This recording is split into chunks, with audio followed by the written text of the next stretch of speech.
All right.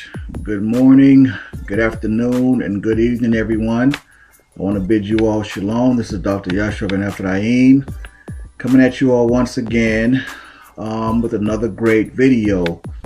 I hope you all are in great health and spirits as we continue to embark on this journey. Now, this is going to be that comprehensive video that I've told you all about. So I'm going to get right into the abstract and what you can expect. I tell you, it's action packed though. This video is the end all, be all. So let's get to it. All right. This is the abstract to prove my thesis, which is actually several. I have several points and several moving parts to my thesis. But it is now official. The genetic code / genetic mystery has finally been cracked, and you're hearing it here for the first time, coming from me, yours truly, Dr. Yashua Ben Ephraim. My genetic research and findings all point to one logical conclusion about the origin and existence of the E1B1A Y DNA haplotype, and everything has culminated to this point right here. Now, in the last video, I reported how the African Limba have already tested positive for possessing the Cohen modal haplotype, which genetically proves that they are direct descendants from the tribe of Levi, the priestly tribe of Aaron, brother of Moses. And although the quote-unquote powers that be have tried to pitch to us that the Limba are from haplogroup J, which is a European haplogroup that originated in the Caucasus Mountains as a so-called contributor of their Cohen modal. At least that's what they're trying to imply. I already exposed that last segment or last video as a blatant and total lie, because those groups in haplogroup J, who they claim are descendants of Cohens, have very little or no actual Cohen blood at all. And I already presented the DNA proof that the African Limba has more Cohen blood in them than the Ashkenazis and the Sephardic Jews put together. So basically they prove their own selves to be liars. And haplogroup J is not the contributor to the Limba's Cohen modal haplotype. And although they try to keep their real Y DNA haplotype hidden or under tight wraps, my suspicions were confirmed. The African Limba are of the Negro haplotype E1B1A, as are we, the so-called African Americans, the Bantus of West Africa, and other Negroes scattered throughout the four corners of the world, in Haiti, the West Indies, and several groups throughout the Caribbean that have a percentage of Negro, Hebrew blood, etc. And if they are E1B1A and have proven to be Cohens from the tribe of Levi, then that means Levi, one of Jacob's 12 sons, possessed the E1B1A Y DNA haplotype as well. And if Levi possessed the E1B1A, well, he got it from his father. So that means that Jacob possessed the E1B1A Y DNA haplotype as well. So it goes without saying, clearly, this means that Abraham, whom the Most High said he was going to make the father of many nations, possessed the E1B1A Y DNA haplotype as well.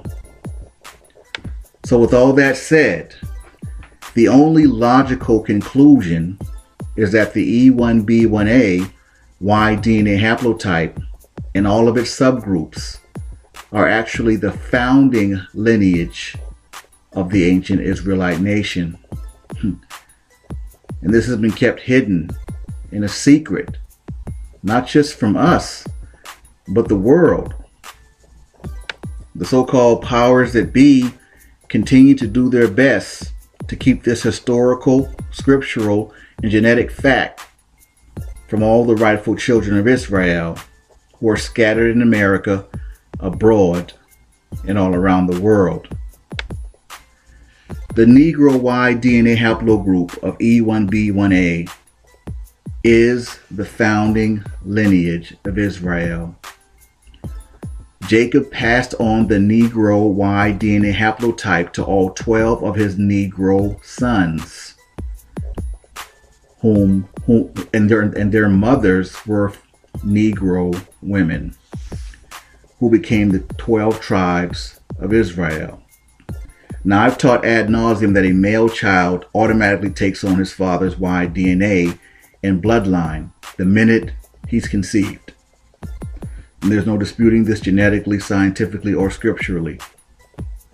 All 12 sons of Jacob possessed his Y DNA haplotype of E1B1A and passed it on to all the descendants of the 12 tribes of Israel who are walking around throughout the four corners of the earth today, more commonly referred to as Negroes or so-called African Americans here in America.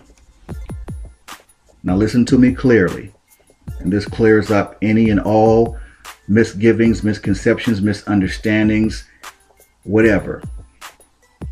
If you are not of the Negro E1B1A haplogroup or any of its subgroups, you are not a Hebrew Israelite by blood lineage, and therefore cannot establish genealogy as a child of Israel. Let me repeat that. If you are not of the Negro E1B1A haplogroup or any of its subgroups, you are not a Hebrew Israelite by blood lineage, and therefore cannot establish genealogy as a child of Israel. Now again, I'm not interested in fabricated or skewed facts and logic or bastardizations of scripture. I don't got time for all that. My DNA research, along with revelation to me by grace and mercy of the Most High, has finally tied everything together as a people and as a nation. As I promised beforehand, this video presentation is the first of its kind, and it's extremely comprehensive. I leave no stone unturned. It meets each lie head on and destroys it with genetic and scientific fact and proof. Plus, it ties everything and everyone together. So there is no doubt, no question, and no dispute as to who the Hebrew Israelites really are, who they aren't, and who the descendants are in the earth today. As such, I have found no scientific DNA or genetic evidence or proof that backs the Ethiopians' claim of being descended from King Solomon by way of Queen of Sheba and bearing a son by the name of Menelik. Now, this long-held story were true, the DNA evidence would be overwhelming, meaning there would be a mountain of Ethiopians who carry the E1B1A haplotype or one of its subgroups. And I have found no such proof. Now, the small percentage of Ethiopians that do possess the E1B1A haplotype is actually more suggestive of a few Hebrews throughout history who laid seed with Ethiopian women. I mean, no more or less. And the small percentage proves that. The only thing it is indicative of is a few males of Hebrew stock who had children with some women in that group. And then the males obviously grew up and around the mother's people and identify as Ethiopian. Now, no other scientific or genetic proof exists to the contrary. I've said this many times over and over again, and I will continue to say it. It doesn't matter what you believe or what you've been told or taught your entire life. DNA takes the guesswork out of everything, and it reveals the truth.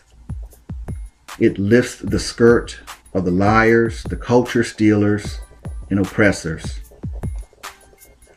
King Solomon King Solomon was from the tribe of Judah, which means he genetically carried the E1B1A and would have passed that Y DNA bloodline on to a supposed son. Now, if this belief and story were true, there would be a plethora of Ethiopians running around with this Y DNA haplotype. And I'm sorry to be the bearer of bad news, but this myth does not hold up under scientific or genetic DNA scrutiny. It just doesn't. I've looked high and low, trust me. And I can find no corroborative evidence of this. Now, if someone has any legit and concrete DNA proof of this long-held Ethiopian and Rastafarian belief, I'm definitely all ears and willing to listen. Other than that, we can kill that and move on. All right? They're not us. As much as they like to claim that they are or think that they are, they truthfully do not like us. Never have. Just like many of those other African group and Canaanite groups. Just like the Arabs and the rest of them. They've always been jealous of us and our position as a true house of Israel. Don't get it twisted. The Assyrian king, Shalmaneser, he replaced many of the original Hebrews with the Ethiopians in Israel. But they are no different than any of those other invader or rebel groups that polluted our holy city of Jerusalem with their Gentile blood. Now, with this presentation, I'm going to show and prove that the E1B1A haplogroup is the founding lineage of Israel. That so-called African Americans, majority of, are descended from Igbo and Yoruban Jews that scriptures say would go back into slavery by way of ships in Deuteronomy 28 and 68. I'm going to show and prove that the E1B1A Negro or so-called African Americans are not from the bloodline of Ham. And our Y DNA haplotype of E1B1A did not originate in East, West, North, or South Africa. I'm going to show and prove that the Y DNA haplotype of Ham's bloodline is E1B1B. So there's no way Negroes can be of Ham because our DNA is clearly E1B1A. It's really as simple as that, people. But I'm going to bring that forth. I'm going to lay out what happened to our DNA, just like I told you all, out of Israel. Why it points mostly to West Africa now. The Bantu expansion was actually primarily a Hebrew expansion because the Bantus are Negroes. They're Hebrews. And they either started civilizations over in West Africa, or they mixed in with some local West African tribes, or what they call in genetics, the admixed in with some of the local West Africans. Now, the Bamileke appeared to be one of those tribes in West Africa that are 100% all Hebrew in stock. Okay? I'm going to show and prove that the original Hebrew Israelites were a Negro people and dark-skinned. Not dark-skinned Arab or Middle Eastern looking as some tried to proclaim. They may have looked Africanic by their features externally, or what some would call sub-Saharan, but make no mistake, the original Hebrew Israelites were dark-skinned, black, Negro people, and not the same people as Africans or Canaanites, period, point blank. But because of us being scattered throughout the world, the descendants of the 12 tribes of Israel, who are all Negro, will be all different shades of black today. But please don't get it twisted. If they carry the E1B1A Y DNA haplotype or any of its subgroups, they are Hebrew Israelite by blood and thereby children of Israel. There's so much information contained in this presentation. I honestly didn't know where to begin exactly, but I can tell you whatever question I didn't answer in the last couple videos will definitely be answered here. I wanted to kind of start with in the beginning, so to speak, and speak about what happened to us, but I'll probably have to work my way back. But trust, we'll get there. And just like the last time, get you something to write with. Grab a King James Version Bible, older one preferably, because the newer ones have taken the word black out. Yeah, they went there. They've taken the word black out. But let's get into it. All that being said, let's start this historical revelation and presentation. The E1B1A is the founding lineage of the ancient Israelite nation. And I bid everybody shalom. All right, and just like that, we are off and running. I'm going to start here because of many of you, if you remember, when I put out the very first DNA video, and I said then it was like a precursor of sorts, because it gave a very brief yet concise description of what Y-DNA was and how it operated in terms of the male child getting it from the father and establishing the bloodline from conception. And that's how patrilineal lineage works. You have to go through the father. All this establishing, lineage to the mother, that's nonsense, man. That's some satanic type, whole other agenda type thing that's not sanctioned by the Torah at all. So that tells you right there that the people doing that are not operating in line with the Most High, because that goes directly against the Torah. Your lineage is established through the male, through the father, period, point blank. So I discussed that in the very first video, and I gave a really, really good overview of how DNA works, right? So upon my research, when I came upon Family Tree DNA, like I said, they were one of the few companies that actually placed our Y-DNA of E1B1A at the start of the Israelite nation, right? But at the same time, some things about it always kind of troubled me, and it was almost like, it was saying that, okay, yes, your haplogroup or your DNA was in Israel, but you're predominantly sub-Saharan African. Well, let's read it. Let me break it down, and then I'll go into the next segment of what this, or rather the significance of this, because this was actually listed as a quote-unquote Jewish haplogroup, right? Okay, cool. So now it says this haplogroup is predominantly sub-Saharan African and is the most common haplogroup among African Americans. Then it goes on to say, among Jews, it can be found in very small percentages, even in Jews from Eastern Europe, where there's little, if any, African influence to be found. Now, here's the kicker. It said this indicates that while this haplogroup is certainly not a founding lineage for Jews, it was present in very small amounts at the time and formation of the ancient Israelite nation. Now, that never sit well with me, because I'm thinking, okay, if basically you're using wording to say that our DNA was there in Israel, but it was in very small amounts, why would you go as far as to say that while that the haplogroup is certainly not a founding lineage for Jews? I thought that was really peculiar. Like, if you really didn't believe that, or there was no evidence to the contrary, it would be pointless to even make a statement like that. So that was the first red flag to me.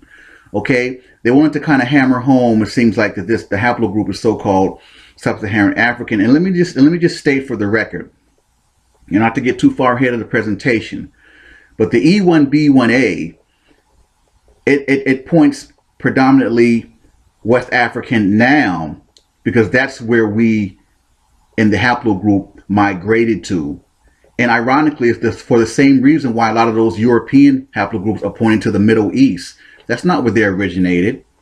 Okay, that's where they invaded. That's where they're people who raped the land, who stole the land, back in those times, whatever the case may be. Their DNA convicts them of that. So that's why our DNA points mostly to West Africa, or what they call sub-Saharan. But haplogroup E1B1A is not sub-Saharan. So anyway, not to go on a tangent, but so it made me think, okay, Why would a company as big as Family Tree DNA, and I have to give them credit, they have one of the biggest DNA databases in the world. Why would a company as big as that make statements to the effect of, and they have to know the truth, right? So it made me question who was actually behind Family Tree DNA, right? So this leads to the next segment. Pause. And this person, ladies and gentlemen, is the president, CEO, and founder of Family Tree DNA, Mr. Bennett Greenspan, an Ashkenazi Jew.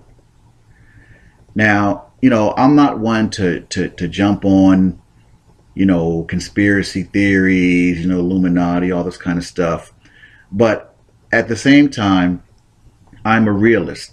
At the same time, I know who Scripture says are the people who've conspired to keep us and our identity hidden. Now, for what it's worth, it seems that, he was trying to somewhat, tell the truth, but at the same time, still perpetuating the lie, right? In essence, giving us a shout out saying, hey, and basically giving us like a little wink, wink, like, yeah, you guys are sub-Saharan African, but I know you started in Israel. Here's your little shout out, wink, wink. Well, that's a misnomer. African and Israel are two totally different things. But anyway, so when I found out who was actually behind Family Tree DNA and who this man is, then it made more sense as to the wording. Like I said, it seems like he was kind of push pulling with it. I don't know who's backing him. I'm not going to sit here and say, oh, well, he's got the rich Zionist Jews behind him and da da da da. I really don't know. I'm not even going to go that far. But I just know that you have to know, to understand, rather, when someone's pitching something to you as fact, you have to know about the person who's pitching it. That's exactly why I did my personal DNA journey, so you could all know who I am. That's important, to know the author of the person who's trying to shape your opinion and views about something. Okay, like what's their agenda? What's their point? What do they get from it? That answer those kind of questions. So, yeah, Bennett Greenspan. Now, all that being said, even when I found out who was actually behind Family Tree DNA, and then everything kind of became more in focus, everything was okay until I came upon this particular article. And then everything changed in terms of my view of this man, Mr. Bennett Greenspan and Family Tree DNA. And here is the article that changed everything about my view of Mr. Greenspan, questioning his motives, his intentions, and his credibility, and his intent, man, his position. Bottom line, in the one recurring theme, whether it's in the Torah or in the Quran, is to mix not up the truth with falsehood. Clearly with this article, he's with the business, man.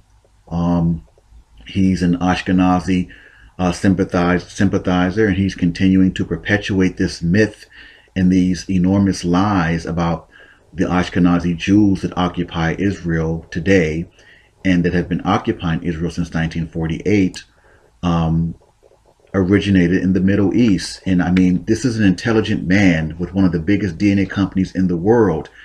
You have to know that when he lays down at night, that he knows this is not the truth. But I'm going to read this article, all right? And then we're going to go into some other prominent Jewish scholars and authors who directly refute Mr. Greenspan and say, listen, the Ashkenazi Jews are European.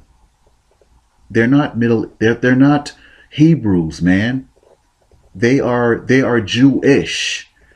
Okay? Like everyone doesn't know that the majority of them moved to Israel in 1948, man. Like we don't know that. And he's continuing to perpetuate this lie and this myth. Well, let's read it. And this is what did it for me, man. This brought everything into focus about this man and his little shout out, and still trying to, you know, keep our identity hidden. And I know he knows the truth.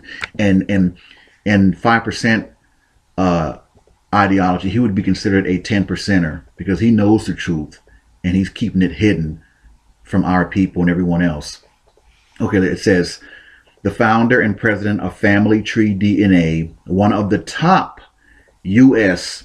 genealogical genetic testing companies, said genetics prove that the Jewish people's ancestors originated in the Middle East. Now, my people, truthfully, after I read that, I could have stopped reading, man. I mean, seriously, this is past pathetic. And this is why and how power, money, and control is used to keep voices like mine hidden, to keep the truth hidden from the masses. And, you know, Bill Cosby said it best, man. He who controls the media controls the world. And this isn't no race baiting type thing. It's the facts, man. All right. Zionist Jews control most of the media, the banking systems, you name it.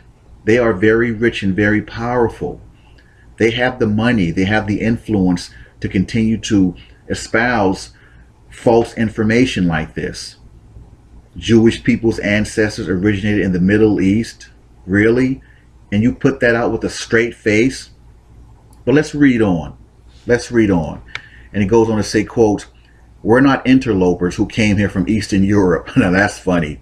And we're not Serbs or Khazars, Bennett Greenspan said during a guest lecture on Wednesday at the Netanyahu or the Netanya Academic College in Israel. That is hilarious, man. This man actually, oh, wow.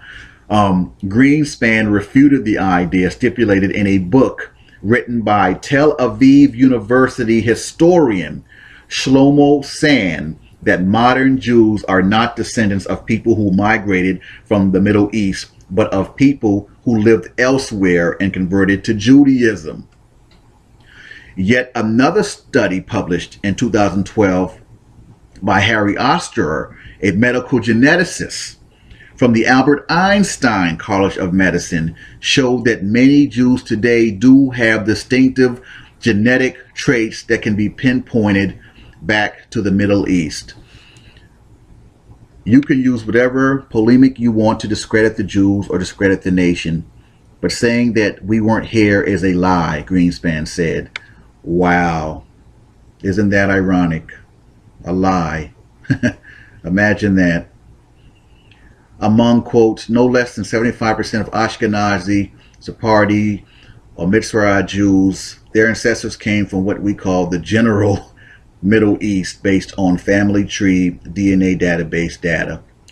So my people, with that, any benefit of the doubt, you know, I tried to give this man. When I came upon this article, that did it for me. He tells you straight up who he is, what he's about, and he's going to continue to try to perpetuate the lie and myth that the Ashkenazi Jews that occupy Israel today originated there or originated in the Middle East.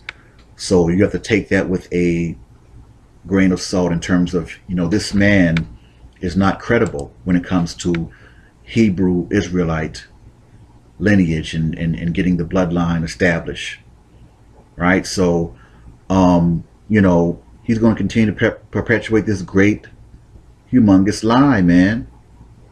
All right? Like we don't know that they moved there in 1948 and they didn't originate in Israel. I mean, come on, really? There's too many books out there. There's too much science, too much genetic evidence to the contrary. And this is past pathetic. I mean, it's not even funny how blatantly dishonest, man, these people are, and will continue to go, you know, great lengths to hang on to these recycled and regurgitated lies. Even after their own people have repeatedly come out with books and genetic facts stating emphatically that the people who occupy Israel today and have been since 1948 are not the original inhabitants of that land, man. And they're actually Khazar, in stock, i.e. Europeans, mostly from the Caucasus Mountains. So in the next segment, we're gonna go into Shlomo Sand. I'm gonna talk about him a little bit. Like I said, he's a professor at Tel Aviv. His book, The Invention of the Jewish People, was on the bestsellers list in Israel for many weeks. And we'll talk about and discuss briefly Arthur Koestler, his book, The 13th Tribe. So, it's just way too much information out there, and from their own people, man, that says, look, man, this is a lie. This is a myth. Okay? But they still want to continue to perpetuate the lies. So let's move on to the next segment and talk a little bit about Shlomo Sand in the 13th Tribe. And then we can sort of move on from there. I'm not going to just, beat this into the ground. It is what it is. This is Mr. Shlomo Sand, professor and historian at the Tel Aviv University in Israel. He's the author of that book, The Invention of the Jewish People. And you can see a little bit of his biography. It says he was born in Austria to Polish Jewish survivors of the Holocaust. Sidebar, the actual first president of Israel was actually Polish and from Poland. And he actually changed his name. He had a Polish surname. He changed his name to sound more quote unquote Jewish because he was from Poland. Just a little sidebar, a little tidbit right there. And here's some of Mr. Sand's views, and clearly he's not with the business. He's not with that Ashkenazi or Zionist agenda. And you have to applaud him for that. I don't care what your nationality is, your race is, your color, whatever. When you take a stand for the truth, to me, that's to be applauded. Because 9 times out of 10, the truth is going to always be unpopular. For some reason, people have a problem with the truth. And I mean, that's even prevalent among my people who refuse to believe who they are. I mean, all this proof in their face, all the genetics, the DNA, the Bible, the scripture, and people have I don't know, human nature, man. Problem with the truth. But not to go on a tangent. It says this is Mr. Sand's view, some of his views. I'm not going to read all of it, but I'll just read some of the highlights. He says, while acknowledging the affinity between Jews and the Holy Land, Sand has said that, quote, I don't think the religious affinity to the land gives you historical right. Right on. Still, he supports Israel's existence, not because of historical right, but because of the fact that it exists today. And any effort to destroy it will bring new tragedies. You know what? I have to totally agree with that. I mean, that's just real. And then go down a little bit. He says, comparing the Palestinians to children of rape, Sand has said that Israel, quote, raped a population. And not only a population, we destroyed this society. Man, I'm going to end that. You guys can kind of pause that and read it, but we got a long way to go. So we're going to go on to the next segment of Mr. Sand and then move on to Mr. Koestler and go on from there. All right. Now, this next segment is entitled Criticism of Gene Studies. Excuse me. It says in 2010, when Harry Oster, a Jewish professor of genetics at the Albert Einstein College of Medicine, and we mentioned him some slides ago, announced the results of a DNA study showing, quote, powerful genetic markers of Jewish ancestry, end quote. Sand told Science magazine that, quote, Hitler would certainly have been very pleased, end quote. Writing in the Chronicle of Higher Education, Josh Fishman noted that Sand's argument in The Invention of the Jews, quote, the Jews arose from converting many local communities in Europe and elsewhere, is contradicted by Oster's work, which shows that geographically and culturally distant Jews still have more genes in common than they do with non-Jews around them, and that those genes can be traced back to the Levant and are an area including modern-day Israel, end quote. Oster, end quote. Oster was offended by Sand's attack, quote, bringing up Hitler was overheated and misconstrues my work, end quote. You don't say. But Sand reiterated his criticism, writing in an email to Fishman that, quote, it is a shame for somebody who defines himself as a Jew to look for a Jewish gene. And again, you have to applaud that, because he's not having none of that, and he's not backing down. All right. So kudos to Mr. Sand on that. I think what's kind of fascinating to me is that he's a prominent, Jewish historian and professor, and he's, really adamant in his position that, the Jewish people were basically invented.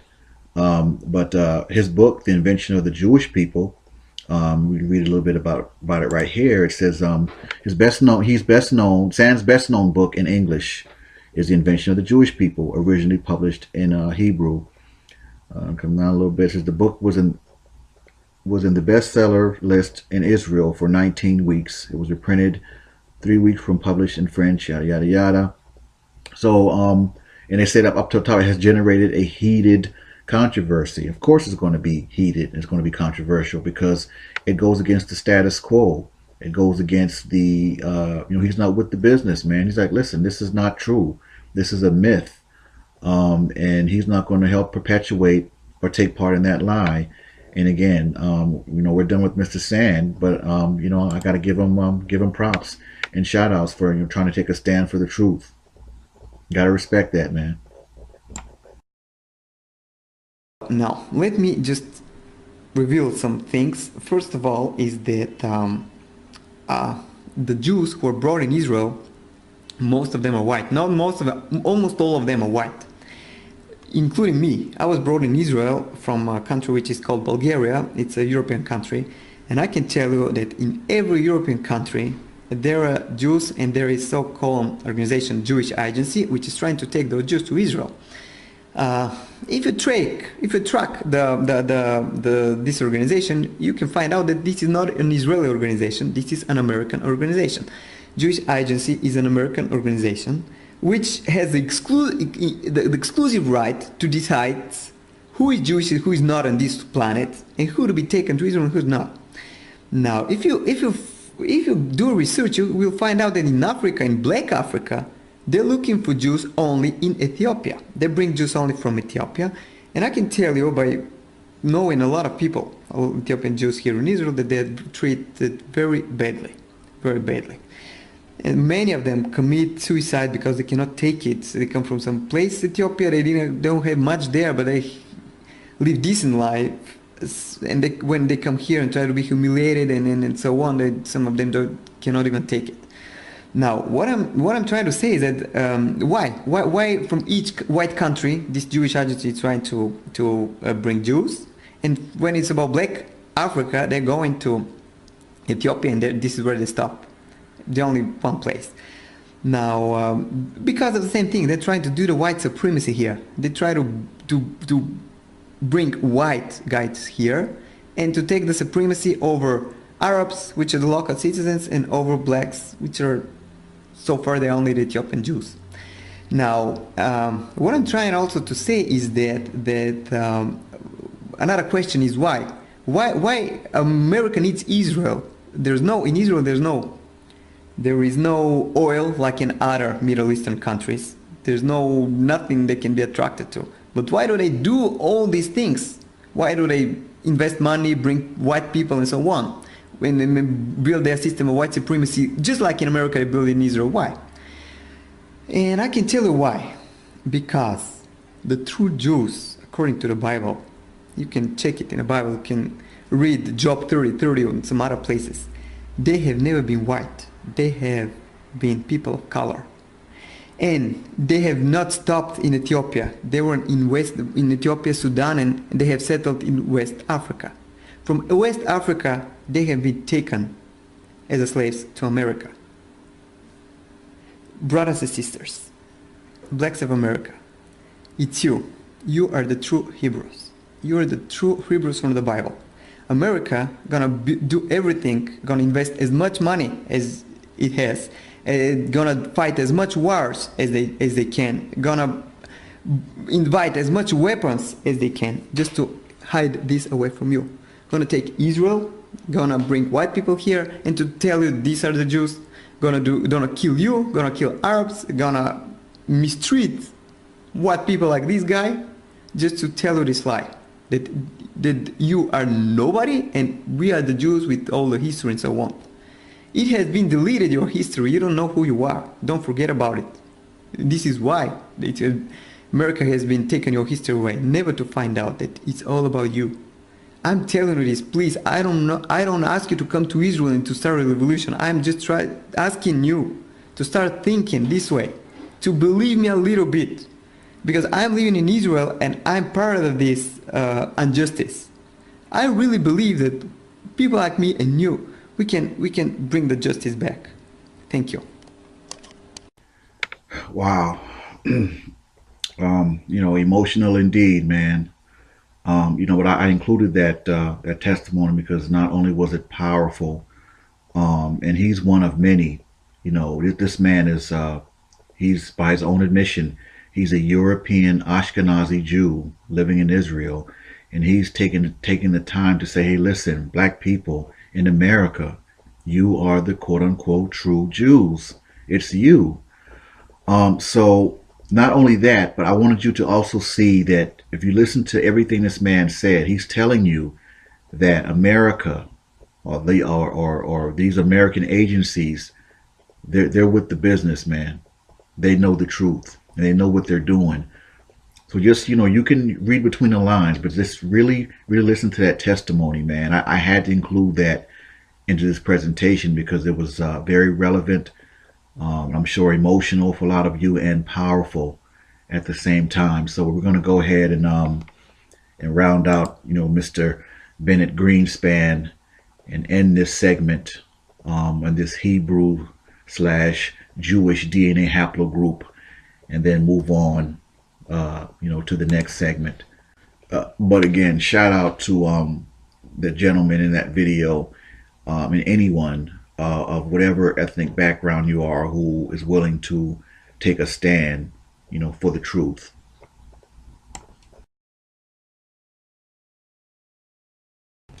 Well, Mr. Bennett Greenspan, here we are. You said that haplogroup E1B1A was sub-Saharan, and we know that that is a lie, and you do as well.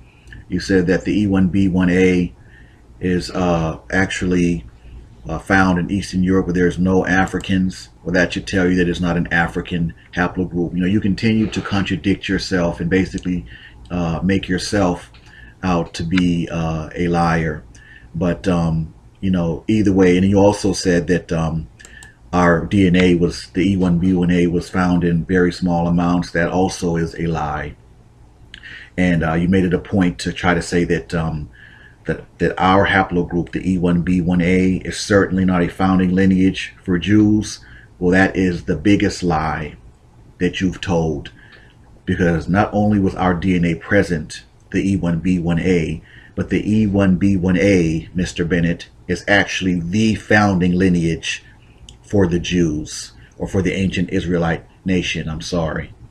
So we reject that, which you put out there as so-called fact and truth, and we submit a more factual and truthful Y DNA haplogroup of the E1B1A, and here it is. Here's the truth, Israel, and we can replace that BS with the real knowledge of the haplogroup E1B1A and its origins and where it came from. Okay. Haplogroup E1B1A is a Hebrew Israelite haplogroup. Okay, this haplogroup is found predominantly among Bantu Negro descendants, to include but not limited to the African Limba, many West African tribes, Igbo Jews, Yoruba Jews, African Americans, West Indians, Brazilians, Haitians, and other Negro-influenced races throughout the Caribbean and scattered across all different nations. Contrary to false DNA reporting, this is not a sub-Saharan or Hamitic haplogroup. It is Semitic in origin. Negroes have been identified as being exempt from the bloodline of Ham as per the Zondervan Compact Bible Dictionary. This haplogroup presents a I'm sorry, this haplogroup represents the Y DNA of Jacob, the father of the 12 tribes of Israel, Dr. Yashua ben Ephraim. And this is a segue into our next segment.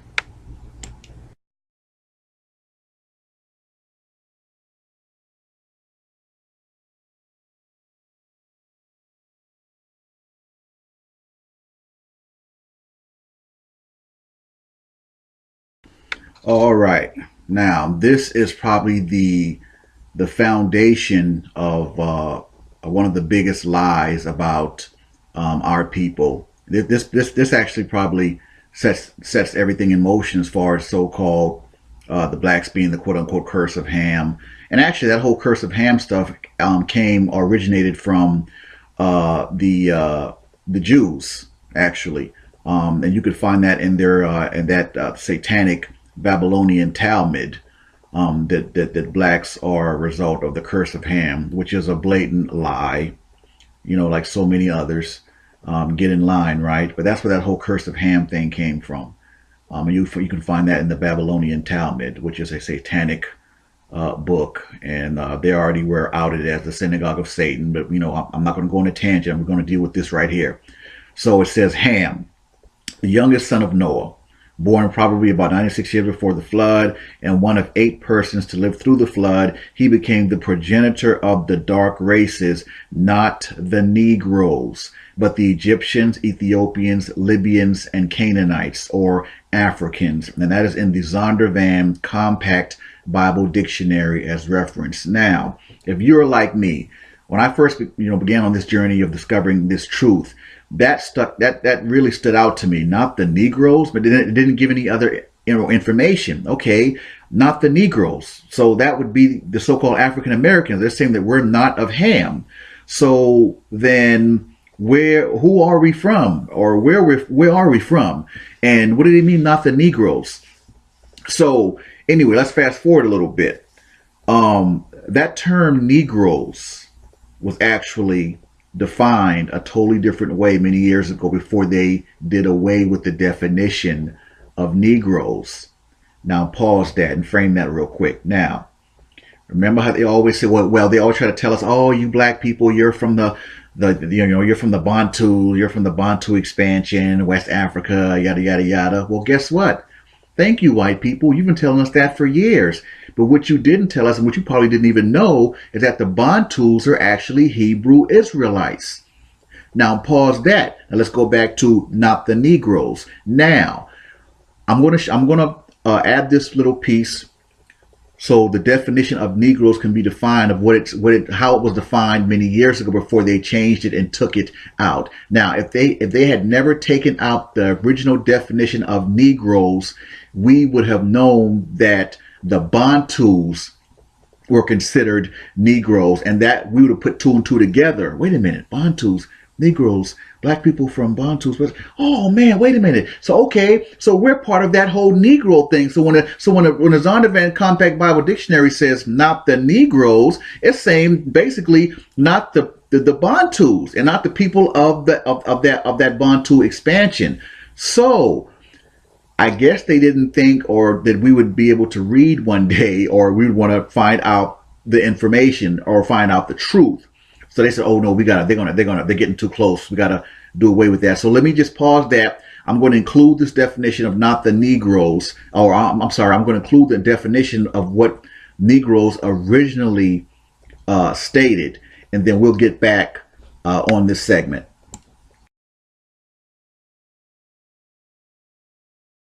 Here it says Negro, plural Negroes, Spanish Negro, from, right, Negro, black, from Latin Niger, like that's we get Niger, Nigeria, Niger.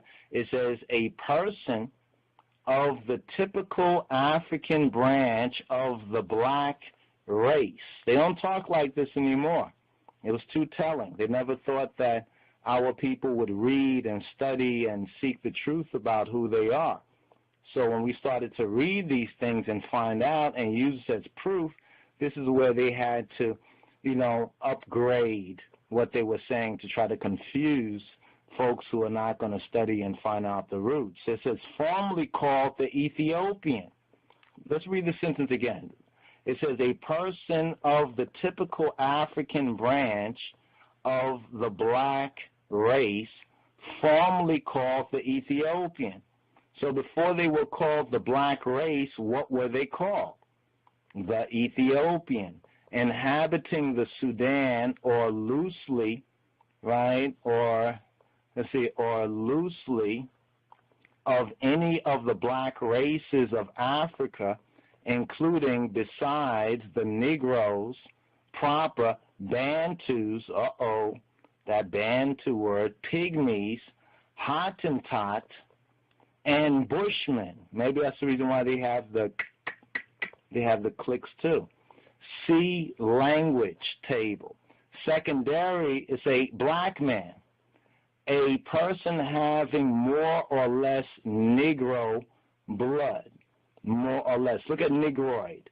Negroid, characteristic of or like the Negro or Negroes, a member of a race perceptibly sharing Negro blood. That means, looking black, or displaying Negro traits, especially a Bantu. So there you have it, Bantus. Had they never changed or taken out the definition of Negroes, we would have known that when the Zondervan Compact Bible Dictionary said that Ham became the progenitor of the dark races, but not the Negroes, we'd have put two and two together, and we'd be like, wow, so the Negroes are of Shem. They're not of Ham, like the lies have been told, right? And we would have put that together. So they took it out, man. They're like, oh no, we got to get rid of this. They're on us. They can read now. But yeah, that was profound. That was definitely profound. So yes, the Bantus are Hebrews. So when they try to say, yeah, from the Bantu expansion, yep, you're right, we are, yep. And how we know the Bantus are Hebrews as well is because their blood and DNA, which is the same as ours, E1B1A, is not found pretty much anywhere else. It trails off in East Africa and North Africa, right? And I kind of deal with that a little bit later too, in terms of debunking the fact that the Y DNA of E1B1A originated in North or East Africa, which is it's a bunch of crap, cockamamie BS, man. But yeah, so let's see if this Zondervan Compact Bible Dictionary passage holds up to scientific, genetic, and DNA scrutiny. So it says Negroes are not of Ham. So that means that our bloodline should not match Egyptians, Ethiopians, Libyans, or Africans, right? Right. Well, let's see if that holds up to scientific and genetic scrutiny. All right, here we go. Now let's get to it. Now the EM35 or the E1B1B. I wanted to show this real quick because I want everyone to see and know that I'm not trying anything funny. I want to be totally transparent and totally forthcoming, with this information, especially from a scientific and genetic standpoint. Okay, let's read about it real quick before I actually provide the DNA evidence of those groups that said Ham became the progenitor of.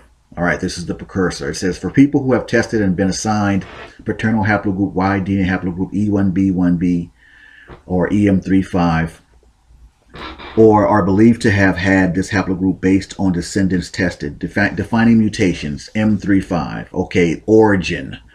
The modern population of EM215 and EM35 lineages are almost identical. Yep. They really are, and therefore, by definition, age estimates based on these two populations are also identical. E1B1B or EM215, which is a subgroup, and its dominant subclave E1B1B1 EM35 are believed to have first appeared in East Africa about 22,400 years ago. So let's pause that real quick, and not to go on a tangent, but this is the DNA that originated in East Africa, not ours. Okay, they got us twisted with somebody else. This is E1B1B or EM35 that originated in East Africa. And as we go down, we'll see Northern Africa, but not us. Y'all, they got us twisted, man. Let's read on.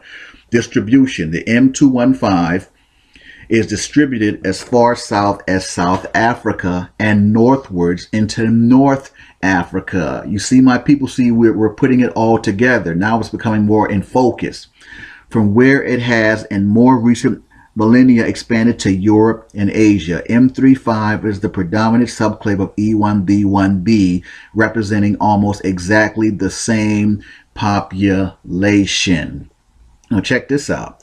A significant proportion of Jewish male lineages are M35. M35, which accounts for approximately 18 to 20% of Ashkenazi and 8.6% to 30% of Sephardi Y chromosomes, appears to be one of the major founding lineages of the Jewish population. That is funny, because the people that have this lineage or this bloodline, man, you'll see, man, they're Africans. They are Africans. So for them to attach themselves to the E1b1b and pretty much, you know, kind of disassociate themselves with the E1b1a, that's backwards. Because the E1b1b are Hamites, Hamitic, and I'm about to prove that right now. This is, oh my God, this is funny, man. This is so, it's funny and it's fun, because I'm proving genetically, man, that these people have it twisted. They're trying to call us up, trying to diss us, talking about E1b1a as sub-Saharan African. No, E1b1b is sub-Saharan African. You know, yeah, let's get into it. I wanted to kind of to let you all see that, though, because that M35, remember that EM35 or that E1b1b, that is the Y DNA of those groups that the Zondervan Compact Bible Dictionary says Ham became the progenitors of. And I'm going to show and prove, I'm going to show that DNA right now as we continue to move forward in this segment. All right, now this is the DNA data of the dark races that the Compact Bible speaks of, that Ham became the progenitor of. Now, I don't want you to get confused with all the different numbers, percentages, and nomenclatures. That's why I'm here to quarterback it with all this DNA stuff. But if you see the column that says sample, we're going to count over 4. 1, 2, 3, 4 to M35. The EM35, E1b1b. That's what the M35 means, and that's where our focus is. Now, the M215, the M28, those are all just subgroups or subclades of the same group, basically. So we're not focusing on that. Our focus is the main haplogroup of these races, which is the M35. That's the umbrella, if you will. Okay, so we're going to keep our focus there. So just remember that it's 4 columns over EM35, and we're going to identify those dark races by their Y DNA that the Compact Bible speaks of. So the next slide, 4 columns over EM35. Let's get it. Well. Remember, 4 columns over. 1, 2, 3, 4. Boom. That's the EM35 of the E1b1b. Now actually this slide is the end all be all, because this slide includes all the dark races that the Compact Bible Dictionary speaks of that Ham became the progenitors of. It said he became the progenitor of the dark races, not the Negroes, but the Egyptians, Ethiopians, Libyans, and Canaanites, or Africans. And as you can see, my people, all those groups are listed right here. Boom, EM35 or E1b1b. You start from the top, you see the Algerians, see the Ethiopians, you see all manner and like manners of the Ethiopians fall under the E1b1b or the EM35. Scroll down, you see the Libyans, right? See the Egyptians, and you come down, you see the Maasai, which is a African or Canaanite group. Now, keep in mind, there's plenty of Hamites and Africans, and you know that fall under the EM35. This is nowhere near an exhaustive or comprehensive list of Hamitic groups, but just to prove my point scientifically and genetically right here, we are looking at genetic proof that the E1B1B or the EM35 is actually the Hamitic bloodline and the bloodline of Ham.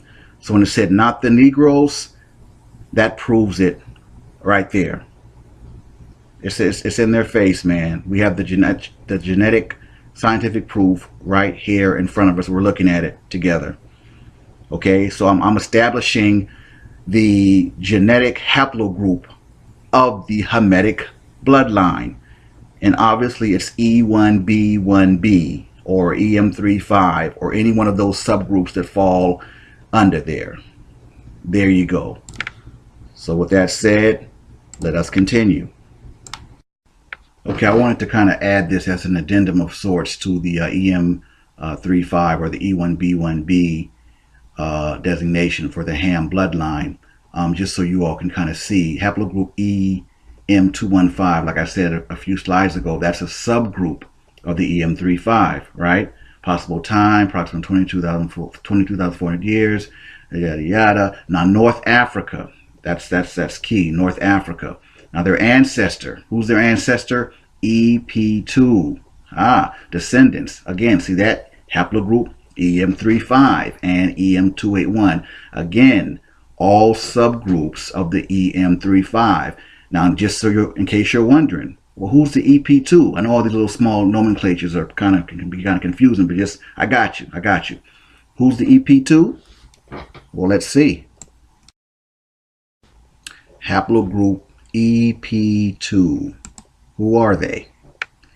In human population genetics, haplogroups define the major lineages of direct paternal male lines back to a shared common ancestor in Africa. EP2 is the most dominant Y chromosome lineage in Africa and exists at lower frequencies in the Middle East. Let me say that one more time. And exists at lower frequencies in the Middle East and Europe. The lineage is thought to have originated in or near modern day Ethiopia. Boom. There you go, my peoples. I brought it all back full circle. Okay? E1B1B, the EM35 that the Ethiopians belong to, the Libyans, the Africans, and the Egyptians is a Hamitic bloodline. And I just brought it back full circle. Show and prove, man. Show and prove. And I did just that. So we're going to go on to the EM2 or the E1B1A, which is the bloodline of the Negroes and Shem's bloodline. So we now know that Ham's bloodline is E1B1B, and there's no disputing that genetically or scientifically. How about that? All right, before I bring out the Negro or the E1B1A Shem's bloodline, I kind of wanted to include this segment because I thought it was very interesting. President Obama, because I often wondered, is he, Hebrew, I know his father was from Kenya and everything, and no, he's not. The president is from the bloodline of Ham. He's literally from an African tribe. His father is from the Luau tribe. And I thought it would be interesting to kind of do a little research on the Luau tribe. You kind of just get a glimpse at what a Hamitic Canaanite or African tribe actually looks like. And you'll be kind of amused to see what I found. But remember, he has no genetic ties with us whatsoever. And here you go. Oh, man, when I saw these pictures, man, this is the Luau tribe. And these are supposed to be men of the Luau tribe. I thought about the Most High admonishing us not to do what the Africans and the Egyptians do, because a lot of those Canaanite groups, man, those African groups, they were heavy in homosexuality, man. We were admonished not to do as they do. And those dudes look mad suspect, man. They do. They look real suspect. These guys give them a little some pizzazz or something, because those few pictures with the Luau tribe, and I was like, wow, they look really gay. But I just thought that was interesting, man, to include. But that's your E1B1B, your Ham bloodline, man. That's your EM35, and that is the tribe that President Barack Obama is descended from. So I just thought that was real interesting to kind of add to the presentation. All right, moving right along. I know I actually covered this in the last presentation, but I'm going to kind of go over it again real quick because it's relevant to establishing Shem and Ham's bloodline. Now, obviously this is the E1B1A, or the Negro or the Hebrew Y DNA right here that we're looking at. And we covered this before, but this is Shem's bloodline, man. These are your Hebrews, E1B1A, and the tribes that they're scattered into in West Africa. Now I'm going to kill two birds with one stone on this slide. Not only am I showing the Negroes in the E1B1A, or establishing Shem's bloodline, proving that we are not of the Hamitic bloodline, but if you go down a little bit here, it says this E1B1A, or the smaller nomenclature is also called EV38 or EM2, reaches frequencies of over 80% in many parts of West Africa, Central Africa, East Africa, as well as Southern Africa. But it says this haplogroup's frequency and diversity are highest in West Africa region. Of course, we already know that. Within Africa, EV38 displays a west to east as well as south to north Cineo distribution. In other words, the frequency of the haplogroup E1B1A decreases as one moves from Western and Southern Africa toward the eastern and northern parts of the continent. Let me say that one more time. In other words, the frequency of haplogroup E1B1A decreases as one moves from Western and Southern Africa toward the eastern and northern parts of the continent. So that kills their argument that the E1B1A originated in East or Northern Africa, because in fact our DNA trails off when it gets to those regions. So we don't even have to say no more on that, man. I mean, I'm just destroying these lies, and doing it by genetics and science. How cool is that? The Zondervan Compact Bible Dictionary tells us that Ham became the progenitor of the dark races.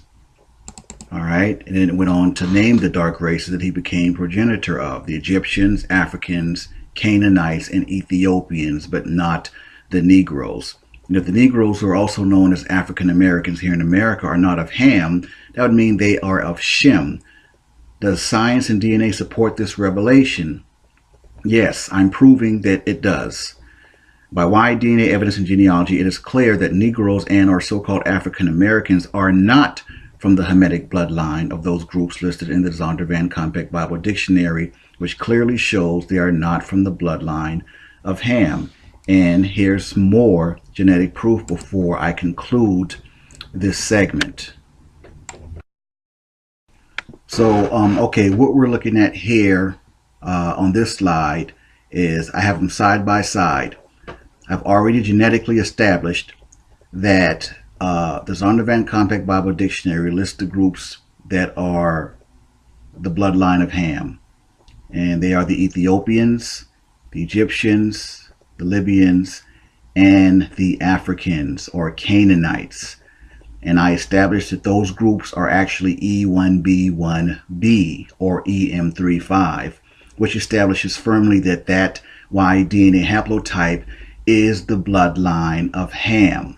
Now, the E1B1A or the EM2 or the EV38, that's Shem's bloodline. Those are the Negroes. I have them listed to the left. And you see there some of the groups in the tribes that we're mixed into. Now, keep in mind, this list is nowhere near the comprehensive of all the different groups that have a percentage of Hebrews or Hebrew blood. Okay, but these pretty much are the highest ones, or the highest percentages, or whatever the case may be. All right, so this concludes my thesis on whether or not blacks or so-called Negroes are from the bloodline of Ham. I've proven genetically and conclusively that Negroes are not of Ham and do not share the Y DNA of the Hamitic groups belonging to that bloodline. And we're going to keep this real simple because I'm not ever trying to be the author of confusion. So I want all to understand. Shem's bloodline is Y DNA haplotype E1B1A. Ham's bloodline is Y DNA haplotype E1B1B. It's as simple as that. The powers that be and the so-called geneticists, they got it twisted.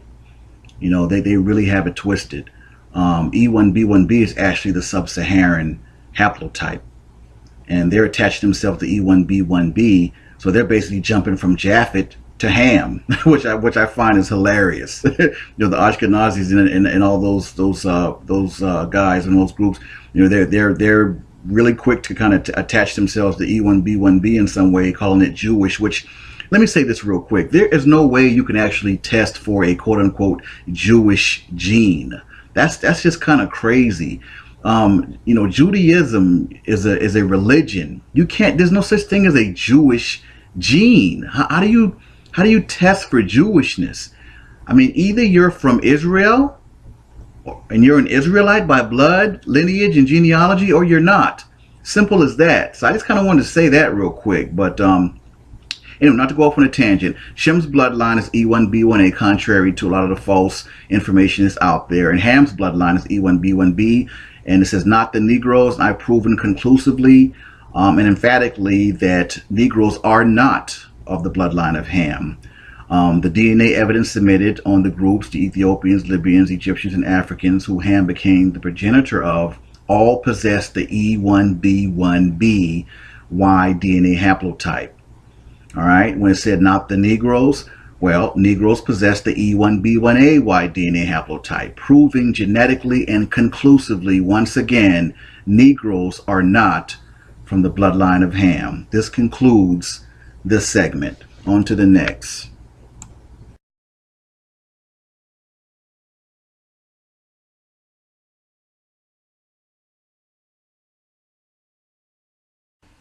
Okay, now I wanted to give a visual, because I'm real big on visuals. You know, when I made the statement that the E1B1AY DNA haplotype is the founding lineage of Israel, is because that's the only logical conclusion to draw once you really look at the genetic and scientific evidence. And again, the African Limba, they're the prototype with this, because basically when they let the cat out of the bag with the African Limba and let it out and put it out that they were actually Cohens or Cohen modal haplotype, they tested positive and had the highest concentration of it than any group on the planet, they couldn't unring that bell, man. They basically opened the floodgates for all of us, essentially, because like I said, my suspicions were confirmed. Like I said, they tried to tell us that the African Limba were in haplogroup J, which is a European haplogroup, but I disproved that, and you know, that's a lie. That's a blatant lie, right? So they are the prototype, because again, my suspicions were confirmed. They're actually E1B1A, man. So, and I knew it all along, and it was just confirmed. So they are EM2 or E1B1A, just like we are. So they're the prototype. And you look at the African Limba, you look at their features, they don't look like dark-skinned Middle Easterners or dark-skinned Arabs, do they? No, they don't. They look like Negroes. They look like black people, all right? So pause that. So to draw the logical and scientific conclusion that the E1B1A is a Negro haplogroup that belonged to the founding fathers of Israel was the only logical conclusion to come to. And that was that the African Limba was actually like the kind of the missing piece that we needed to kind of put this whole thing together. At least for me, that did it for that. That was like the linchpin I needed, man. That it really did. And I give all praise and due to the Most High for that. So they are the prototype. And so now that we know and have genetic proof that they are from the tribe of Levi, right? Well, listen, Levi and Judah had the same mother and father, right? They were both Negro. So Levi and Judah are going to look alike. They're not going to be, look totally separate from each other. They're going to be two black young men that look like their father, Jacob. So, with that said, that's going to segue into the next segment of the 12 tribes of Israel, or Negroes. But let's first take scripture and deal with the color of the original Hebrew Israelites. I decided to do this segment because, I'm pretty sure, now this obviously isn't for other Hebrews, but I'm pretty sure there's a lot of brothers and sisters out there, and a lot of people who, started hearing all this stuff about Negroes or Shem and this and that, and Hebrews are black and Negroes, and they're like, where's all this stuff coming from? Well, I think it's important to kind of, to get it established from scripture, from the Bible. So I decided to do this segment right here and come to a scientific, genetic, and logic conclusion at the end of it, that in fact, the original Hebrew Israelites, as put forth by scripture and by genetics and DNA, were black or Negro people. All right, they're very dark skinned. So we're going to start with Lamentations. Get your Bibles out, King James Version, an older one now, because in terms of the Israelite skin color, they've taken the word black out of the newer King James versions of the Bible. Yeah, there's no end, man, to what they'll try to do, man, to keep the truth hidden. But anyway, moving right along. Lamentations 4:8 says, their visage is blacker than a coal. They are not known in the streets. Their skin cleaveth to their bones. It is withered. It has become like a stick. And visage is defined as a person's face. It's as clear as day. Right there, Lamentations 4:8. On to the next scripture describing the skin color of the original Hebrew Israelites as being black. And remember, when we get to the end of the segment, I will tie it all together and end with that conclusion. Jeremiah 8:21, it says, for the hurt of the daughter of my people am I hurt. I am black. Astonishment hath taken hold on me. All right. And it's clear as day. I am black. On to the next scripture. All right. Jeremiah 14:2 is actually dealing with the Israelites as a people, because it uses the collective word they. And it says, Judah mourneth, and the gates thereof languish. They are black unto the ground, and the cry of Jerusalem is going up. So again, they reference the word black in relation to all of the Hebrew Israelites of ancient Israel. Job 30:30 says, my skin is black upon me, and my bones are burned with heat. For some reason, this is one of the more popular scriptures describing the skin color of the Hebrew Israelites. Song of Solomon says, I am black but comely, O ye daughters of Jerusalem, as the tents of Kedar, as the curtains of Solomon. I always chuckle with the Song of Solomon 1:6, because in the very next, or in the previous scripture, he said that I am black, and then it's like, for good measure, he wants you to know and make sure that you know that he's black. In the Song of Solomon 1:6, he says, look not upon me, because I am black, because the sun hath looked upon me. My mother's children were angry with me. They made me the keeper of the vineyards, but mine own vineyard have I not kept. So I really think this is the Most High working here, letting us know that, hey, don't fall for it. You're going to go through all these things, whatever. They're going to try to keep your identity hidden and who you were and all this. But I think all of this was from the Most High, man, letting us know that, hey, you were a black people. You were Negroes. And everything is kind of tying together, man. So let me go ahead and end this segment and come to my conclusion. Then we go on to the next segment. And finally, I submit in relation to the original Hebrew Israelites being black people, this piece right here. Now, George Friedman, in his book, The End of the Jewish People, pointedly states that the Europeans claiming to be Jews are nothing more than quote unquote Hebrew-speaking Gentiles. Wow. Now get this. The late president of Egypt, Gamal Abdel Nasser, stated on television, quote, "You, the Jews, will never be able to live here in peace because you left here black but came back white. We cannot accept you." Now that right there, my people, is the exclamation point. Okay, everyone is not in the everyone is not trying to be about keeping the truth hidden. All right, there's people that know the truth, and this president, this late president of Egypt, he said straight up, he left here black but came back white. Man, I mean, that speaks for itself. Okay, and again, to those who say or try to say that the original Hebrew Israelites, were dark-skinned Middle Easterners, no. Pause that.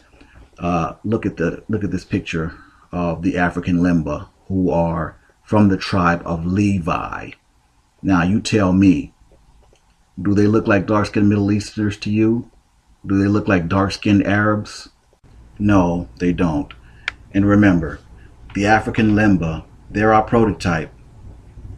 To all my Hebrew brothers and sisters out there, okay, they've already tested for the Cohen modal haplotype. All right, they're the tribe of Levi. All right, the priestly tribe of Aaron.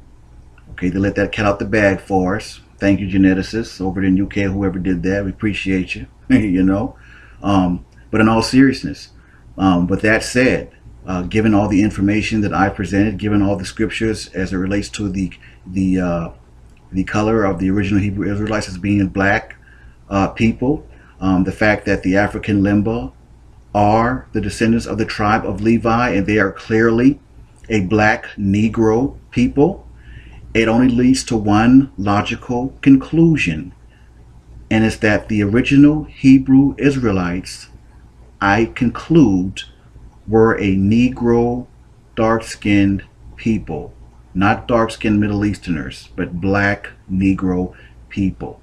And remember, Levi and Judah had the same mother and father. Leah was their mother. All right, so Levi and Judah are going to look a lot alike.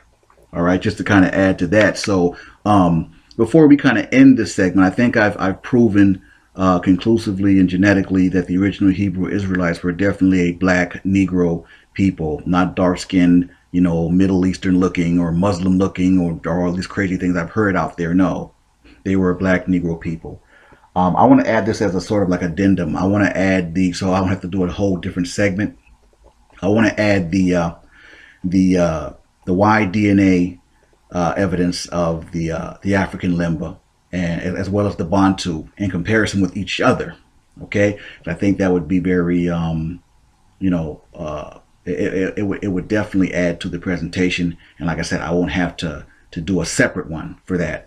All right, so I'm going to go ahead and end this right here and get ready to bring forth the Y-DNA evidence of the Bantus and the African Limba. All right, now we're moving into the addendum I was telling you about with the Y-DNA of the Bantus and the African Limba. And as I'm sitting here kind of reviewing this DNA evidence, it's just kind of fascinating, in that the lengths that people will go through and go to perpetuate a lie. I mean, just to kind of keep our identity hidden, to keep the truth hidden. I mean, it's just, I don't know, man, it's mind-boggling. It reminds me of something my grandmother would always say. She said that when you told one lie, if you tell one lie, you'd have to tell so many others to cover up for the first lie, and that's very true. But not to go on a tangent, but I just kind of had that thought, and I wanted to, just kind of speak on that real quick. But all right, here we go with the addendum of the Y-DNA evidence of the Bantu, and as it turns out, they were actually a key part in this whole thing, and we never knew it. I always heard racists and these so-called smart-ass whites saying, "Oh, the black people, you black people are from Bantu expansion and that," but they were saying it in a way that was supposed to be degrading, or it was supposed to be like, like, so where Bantus were African and sub-Saharan and all this kind of stuff. Not even realizing that the Bantus were actually Hebrew Israelites, and they actually held the key to us unlocking who we were, and we never knew it, right? So here it goes. Now here's the abstract on that DNA evidence. It says technological and cultural innovations as well as climate changes are thought to have influenced the diffusion of major language phyla in sub-Saharan Africa. The most widespread and the richest in diversity is the Niger-Congo phylum or phylum, thought to have originated in West Africa 10,000 years ago. Now, the expansion of Bantu languages, a family within the Niger-Congo phylum, 5,000, represents a major event in the past demography of the continent. Many previous studies on Y chromosomal variation in Africa associated with Bantu expansion with haplogroup E1B1A, and sometimes its subgroup or sublineage E1B1A7. However, the distribution of these two lineages extends far beyond the area occupied nowadays by Bantu-speaking people, raising questions on the actual genetic structure behind this expansion. All right, now, so basically what that's saying is that the Bantu expansion, when the Bantu expansion happened, that migration, it was almost like they're saying, it was a whole new wave of people that came from somewhere, in a sense, right? Because it's like, and you'll see in the next slide or whatever that the Bantus are E1B1A, which we know now is Shem's bloodline, and you'll see as we move forward that no other tribe or no other in Africa pretty much has our DNA, which further gives off the impression or gives off the factual assumption that we are exclusive, all right, to the area, and we're mostly saturated in West Africa because that's not where we originated. Okay, so with that said, we're going to move on to the next slide. All right, in the spirit of saving time, because we still got a good ways to go with this presentation, but I'm very happy with where it is and where it's headed. I've covered a lot of information already. So with that said, I'll just start to kind of cover the highlights. All right, now here it says among the 5 populations, the homogeneity of the Bantu is striking. Now here again, they are marveling at our DNA and how different it is from all the other surrounding areas, all the surrounding groups. All right. Now let's go down here. It says the Bantu modal haplotype was not significantly associated with any single tribal group. Now let's say that one more time. The Bantu modal haplotype was not significantly associated with any single tribal group. Furthermore, no particular association of tribe and haplotype was immediately apparent. So again, what that's saying, that's verifying what my position has been from day one.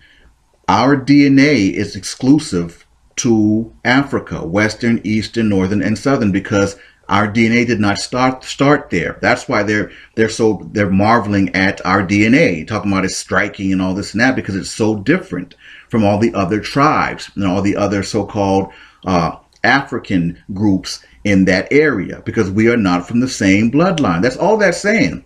That is all that is saying, that we, the E1B1A in the area, is so different because we're not from the same bloodline, and that's all it's saying. So, and they're like, wow, they're like, this is so amazing, but we already know why it's different from all the other bloodlines, because we're not the same people. On to the next slide. We are Hebrew Israelites, but we still have to be careful with a lot of these so-called geneticists and these scientists around the world, man. All right, now this slide is it actually establishes the Bantu and Limba Y chromosomal connection, which is a great thing, because like I said, my suspicions was always, my suspicions were confirmed about the African Limba. The thing I don't like about this the slide or information on this slide is that it's still holding on to the fact that they're trying to say that the Kohen modal haplotype, these Ashkenazis and these Sephardic Jews have this so-called Kohen modal. I'm sorry, man, I'm not buying that. I'm not buying it, because to say that Ashkenazis have the Kohen modal haplotype, that's essentially saying that they are from the tribe of Levi, man, and we know that is that's bogus. I think what they're doing is they're injecting themselves into our history. They're not going to let us have the whole light. They're injecting themselves into our history.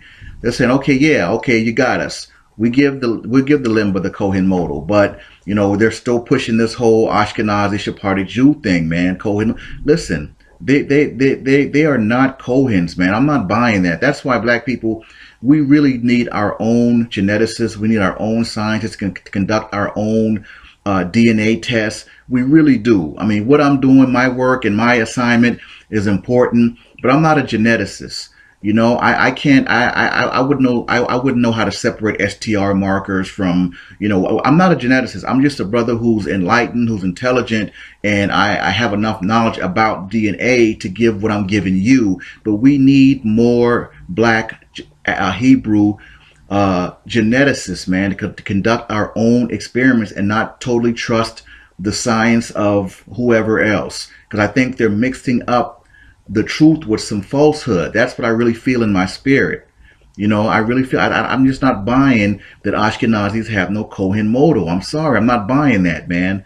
But let's scroll down. I don't want to go on a tangent, right? It says, two striking features are the large proportion of haplotypes found in the Bantu that are also present in the Limba, and the even higher proportion of Y chromosomes. So again, they're establishing that Bantu Limba connection. We are from the same bloodline. All right, so we're going to end on that and go to the next slide. You know, I just give all praise and honor, you know, to the Most High, especially for, you know, granting me with a healthy dose of the spirit of discernment, because there's just a lot of stuff out here, man, that's truly, you know, disheartening. But when you have the spirit of discernment, you can see through and see past a lot of the BS, you know. So, you know, we're moving on, man. This particular slide right here, I actually decided to use this, but I want to shout out the brother that decided to send this to me. So on the bit shalom to brother Yakub Ben Yisrael for sending this to me. It's a lot less confusing, and it shows the EM2 or the E1B1A, you know, for our Limba brothers. And, you know, I thought that would be really, really cool to actually, you know, see that we are definitely from the same seed and bloodline. So with that, I'm going to go ahead and conclude this addendum, and we're moving on to the next segment, which is the 12 tribes of Israel, or Negro.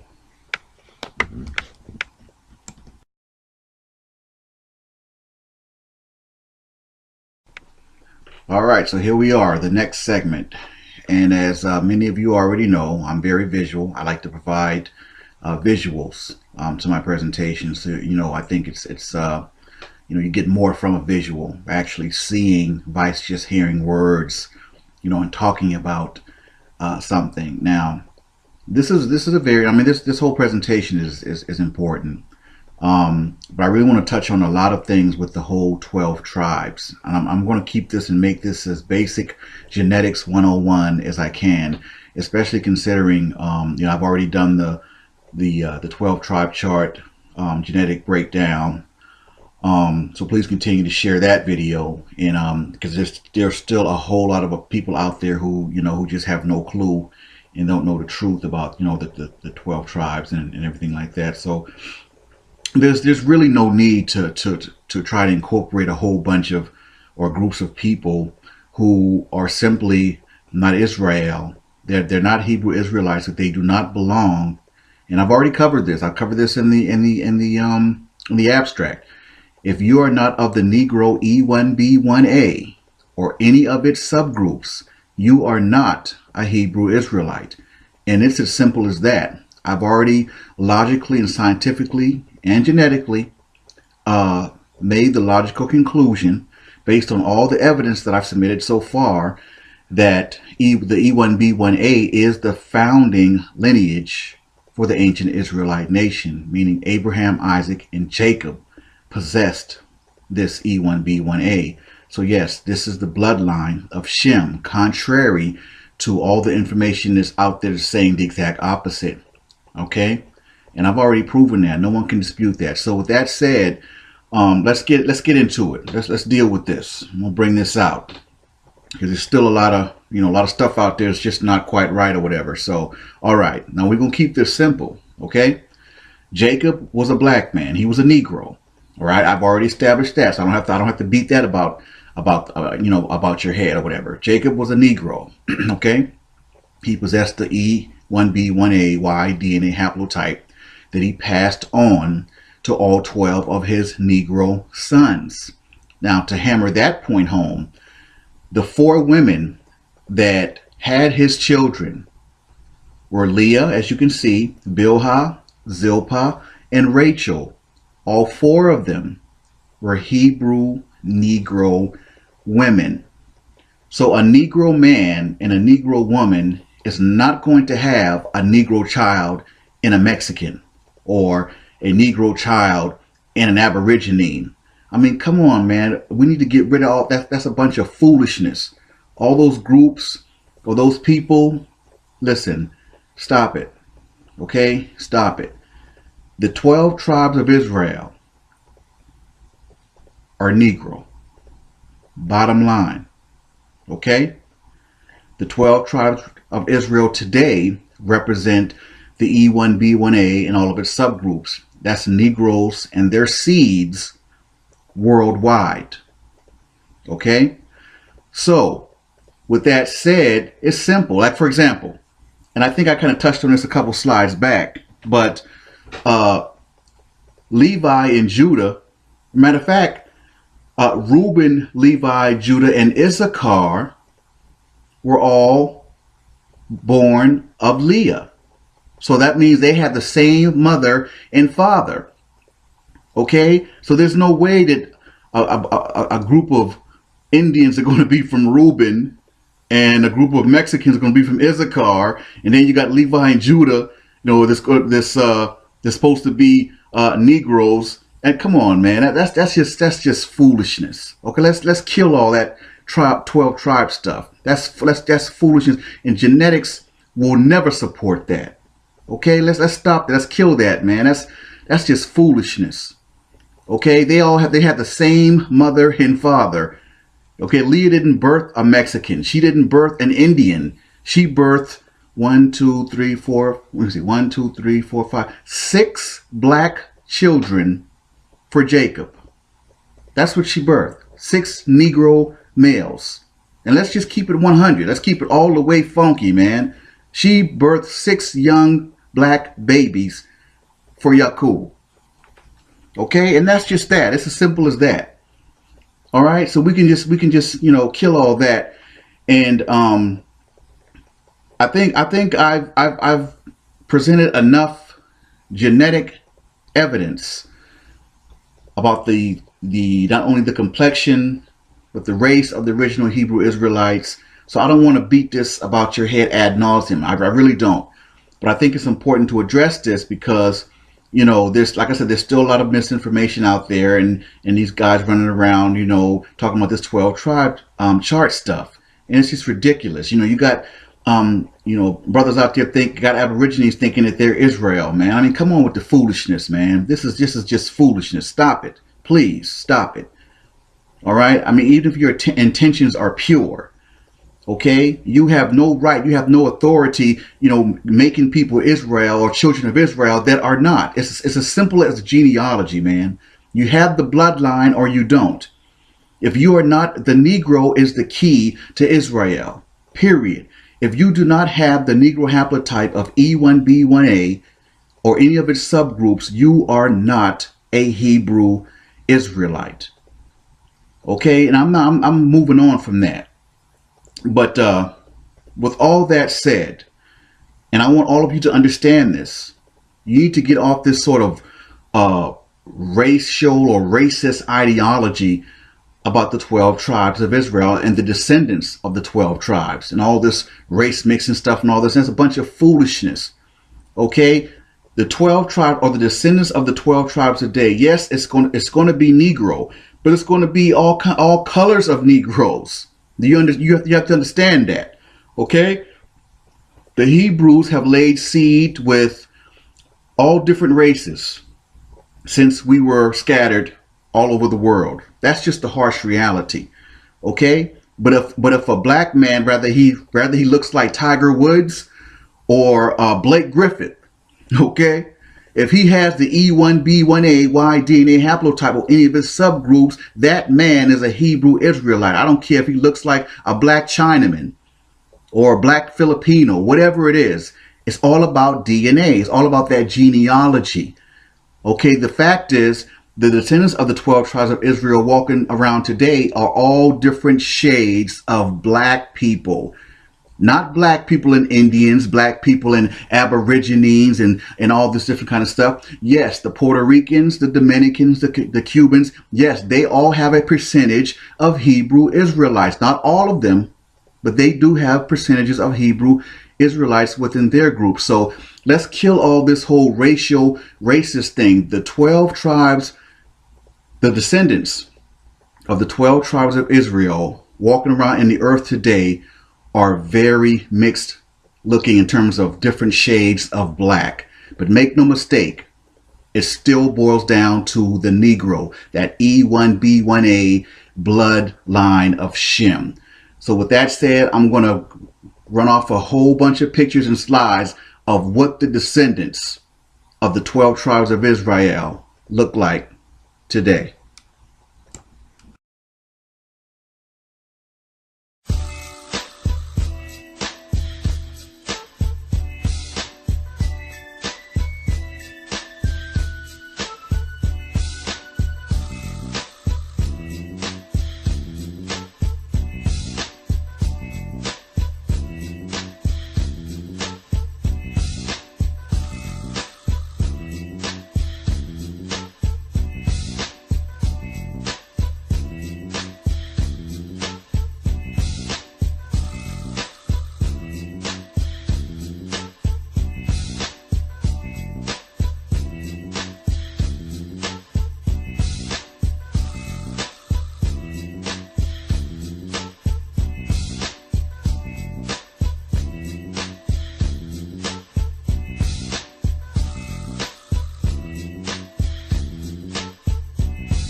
And there you have it, my people.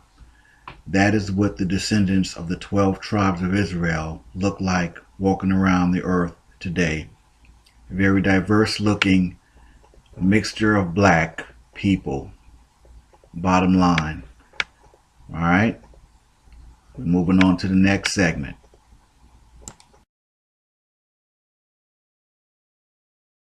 All right. Here's an addendum that I forgot to add on President Obama's Y DNA haplotype of EM35 or the E1B1B.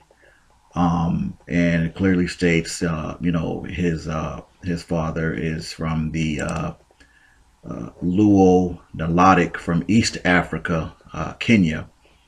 And it says that melodic people have been investigated in studies of both autosomal DNA and Y DNA and carry predominantly haplogroup E1B1B. Okay, and it goes on to tell you some of the groups that they've tested and got samples from the populations. The Maasai, as a matter of fact, if you remember, the Maasai is one of the Hamite or the Hamitic Canaanite bloodlines that I showed the DNA for. And when I proved that the E1B1B was actually the Hamitic bloodline. So I forgot to add this addendum, but you know, I thought it was very interesting to kind of see Barak and his Hamitic people. You know, he's from the bloodline of Ham, and you know, he, like I said, he has no genetic ties to us, man. He is one of them. He's not one of us, which is kind of, I don't know, it's kind of weird, but you know, hey, it is what it is, right? Okay, moving right along. Now, some of you may know who this brother is. This is Luol Deng. He played for many years with the Chicago Bulls, but now he plays with the Miami Heat. You know, pretty good basketball player too. Luol, he's a Hamite, and it's a trip because I actually knew that before I kind of, you know, researched him. And found out that, you know, he's actually a Hamite, and I don't know, something about that Ham bloodline. I just can tell someone from the bloodline of Ham. I don't know if that's a gift or what, but anyway, yeah, he it says Deng was born in West Sudan, now South Sudan, a member of the Dinka ethnic group, and I don't know if you remember, but I actually showed some DNA data on the Dinka. And we have, I mean, zero genetic ties with that group.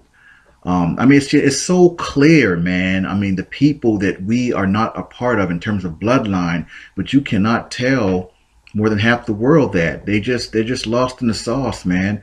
They look at us and they just kind of want to lump everyone together because, oh, you're all black, African people, all this kind of stuff. But nah, it's not that simple, man. And you know, we're not all the same people. But you know, not to go on a tangent, but yeah, the brother right there, you know, Luol Deng, you know, he's a Hamitic brother, and you know, he's doing his thing in the NBA. So you know, shout out to Luol Deng. Okay, I'm going to go into what happened to the E1B1A in this segment, but the simple answer is there were a couple things that happen as to why DNA test does not show that the E1B1A is from Israel, and it would kill all this nonsense that goes on. But the simple answer is this: there were a couple things. Number one, there was a mass exodus and a mass migration of the Y DNA haplotype of E1B1A. Bottom line, okay, and I'm going to show you exactly what happened and how it happened, okay, in this segment. But that's the simple answer. And ironically, the same reason why all these European haplogroups show up and trying to say that they're Israel and they're Middle Eastern and they're Semitic and all this kind of stuff, for the same reason that DNA tests show that they are Semitic and they are so-called Middle Eastern, it's the same reason why our DNA is showing that we're so-called West African, because when we migrated, when we all left out, they all came in, man, and that's it. Like, let's frame that, pause that. That's the very generic answer as to why DNA test does not show that we are Hebrew Israelites and we are from Israel. That is exactly why. When we moved out, all these other rebel groups and invader groups moved in. And that's what you have today in terms of DNA tests. They're getting data from rapists, man. They're getting data from the people that stole our land. They're getting data from the people that murdered us and killed us, murdered our women. I'm going to go into all that right now. Let's get to it, man. This is like the meat right here. What happened to the E1B1A out of Israel? Let's get it.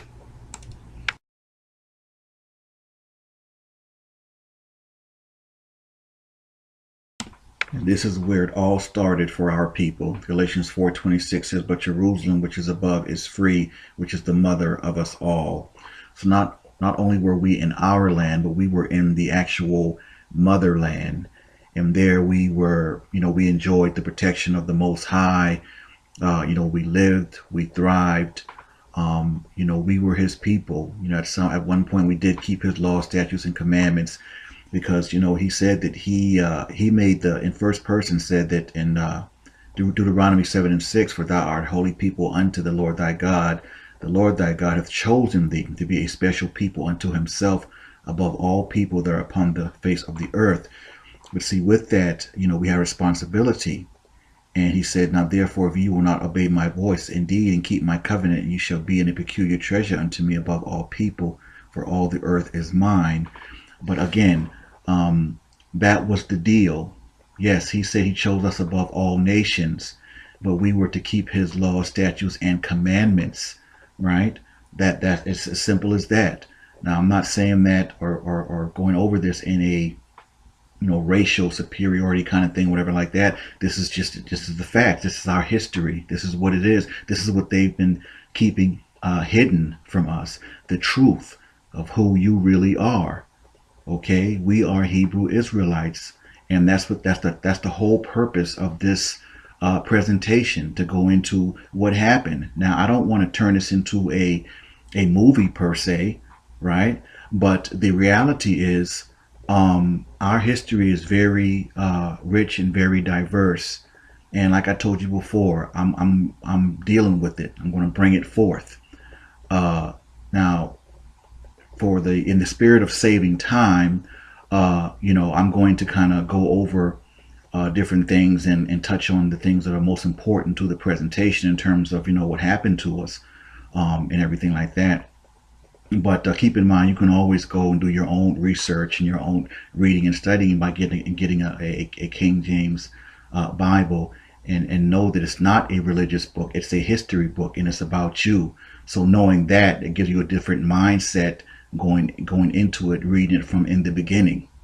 All right, it's a history book, and a very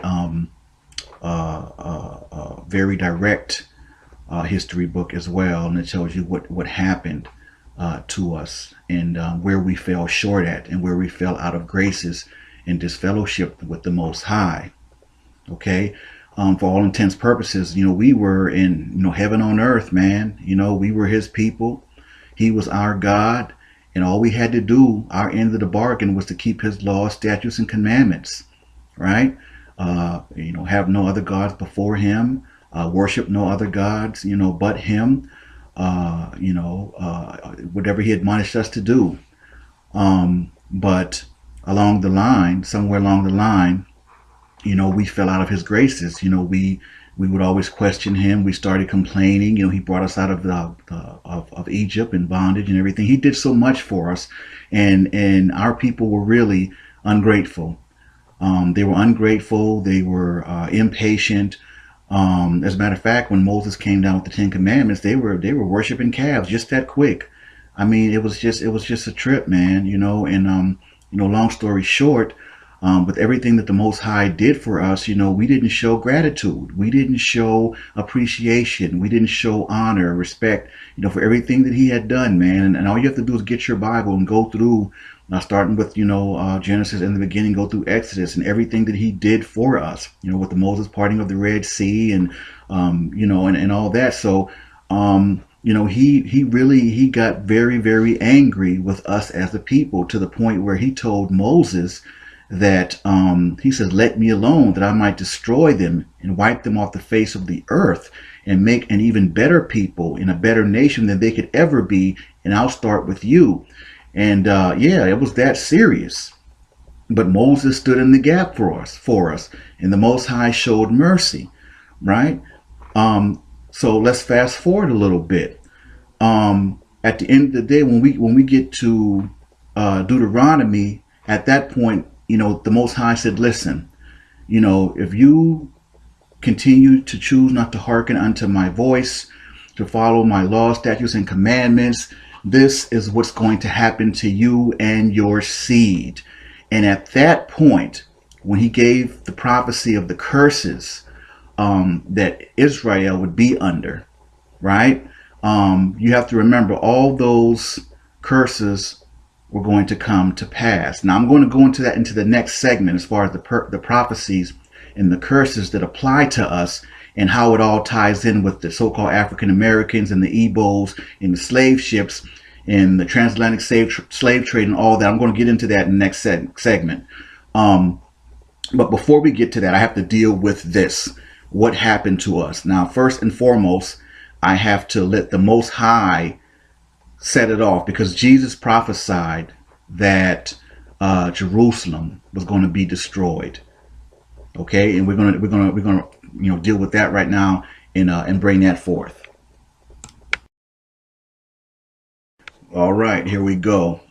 So now remember when I said that the simple answer to what happened to us was that, basically we, our Y, DNA, E1, B1A left and all these other groups came in, right? Okay, we'll frame that. Pause it and frame that.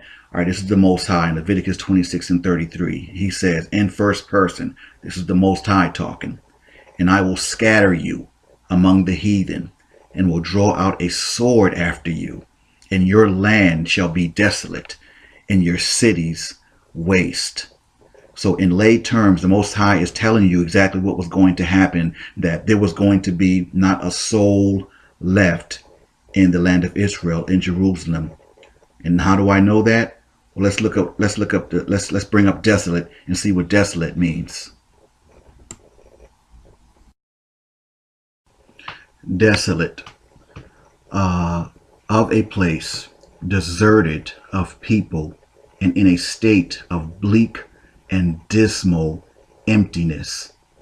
Go down a little bit as a verb, desolate, to make a place bleakly and depressingly empty or bare.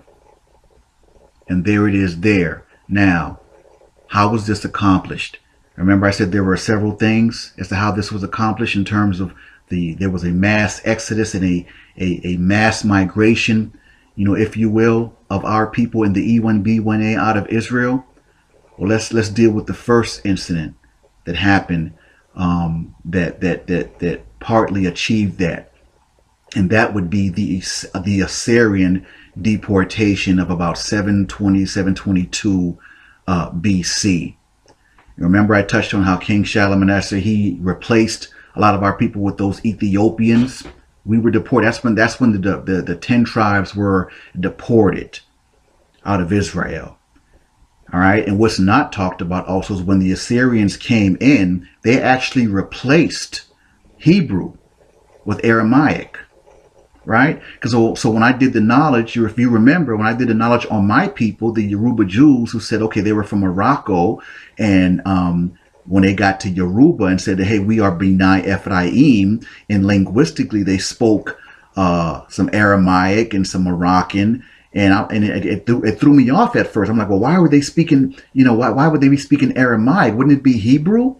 And so when I did, I dug a little deeper and I found out, okay, the Assyrians replaced Hebrew with Aramaic. So then it definitely lined up and made sense that when they fled Morocco into Yoruba in West Africa, and they were speaking some Aramaic, then it definitely lined up.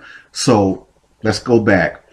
The Assyrian deportation, that was the first major event. That put a big dent in our E1B1A and all of our subgroups out of Israel. Okay, they weren't lost. They weren't lost. They were literally deported.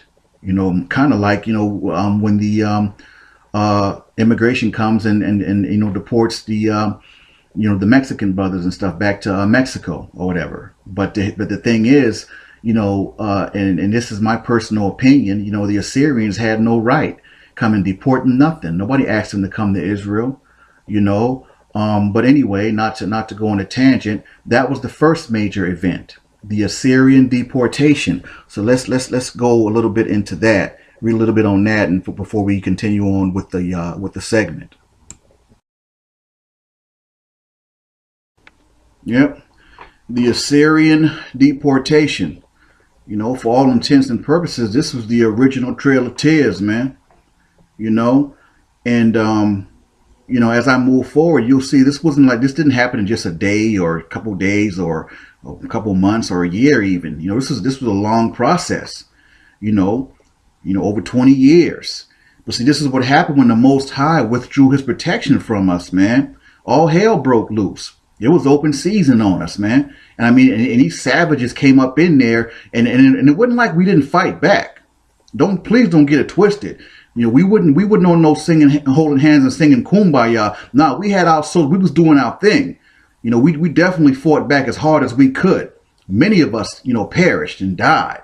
You know, so, you know, we fought, man. But that Assyrian deportation, that took a huge chunk out of our migration up out of our homeland, man. And if you know, if you look at that picture, man, I mean that's a sad picture. You know, you being deported from your homeland. Wait a minute, how you gonna deport somebody from their own land, man? Like where did they do that at, man? You know, but again, you know, to keep it in perspective, you know, the Most High, he told us. You know, we wanted to be stiff-necked and we wanted to complain and we didn't want to keep his laws, statutes, and commandments. And when he withdrew his protection, man, oh man, it was open season. And I'm going to be honest with you, it's been on ever since. It's been on ever since. So let's go on to the next slide and you know, talk about this Assyrian deportation / captivity for a little bit before we move forward and talk about the next event that pretty much did us in and did away with the E1B1A out of Israel. All right, the Assyrian captivity of Israel, or I like to refer to it as the Assyrian deportation of Israel. It said the northern kingdom of Israel was conquered by the Neo-Assyrian monarchs Tiglath-Pileser III and Shalmaneser V. The later Assyrian ruler Sargon II and his son and successor Sennacherib were responsible for finishing the 20-year demise of Israel's northern 10-tribe kingdom, although they did not overtake the southern kingdom. Jerusalem was besieged, but not taken. The tribes exiled by Assyria later became known as the 10 lost tribes. But make no mistake, the process was definitely underway for the E1B1A becoming not even a distinct memory of their own homeland of Israel. I mean, you know, trust me, I do understand and get it. And I know that we were totally responsible for where we are as a people and as a nation. You know, but for me, you know, all things, you know, considered, it's still pretty, you know, pretty sad and somber, you know, in my spirit, you know, knowing the history of my people, man, and how we were, you know, basically kicked off of our own land. And, you know, basically we were the original Native Americans, you know, you can get technical. And so, yeah, that's kind of sombering, man. You know, even as I, you know, I've researched this, I'm going over it and I'm narrating and everything like that. I'm bringing the knowledge to all of you. It's still pretty sombering to know, you know, what we went through as a people. And I mean, throughout history and I mean, what we're still going through today. I mean, it's just, yeah, it's pretty sombering. But moving right along. Now this Assyrian cuneiform, now this is very important. There's a lot of key things in this. All right. The Assyrian cuneiform states that 27,290 captives were taken from Syria, the capital of the northern kingdom of Israel, by the hand of Sargon II. Now that is significant. Why is that significant? Because when that happened, what's not listed here is when those 27,000 captives were taken from Samaria, okay, the Ethiopians were brought in and replaced them there, okay? And me and my right-hand man, Tony Judah, was building on this a couple Sabbaths ago, right? When Christ met the lady at the well. You know, we built on that, and it was real tight, you know, but that's why they think that they're us, okay? They were placed there by King Shalmaneser, but they're not us, okay? That's key right there. All right. And Christ told the lady as much, pretty much, like, you don't even know who you are. You know, you don't, you know, you're not, you know, you're not, this isn't your land. Like, you know, he was telling her, like, letting her know, like, no, you're mistaken. Like, this is not your land. This is not the land of your forefathers. Well, anyway, not to go on a tangent, but that's key. That's important. All right. And he, you know, he says that Sargon records, of course, his first campaign, yada, yada, yada. He tells you right here in the first reign, the people of Samaria to the number of 27,000. So he actually tells you how many people were carried away. All right.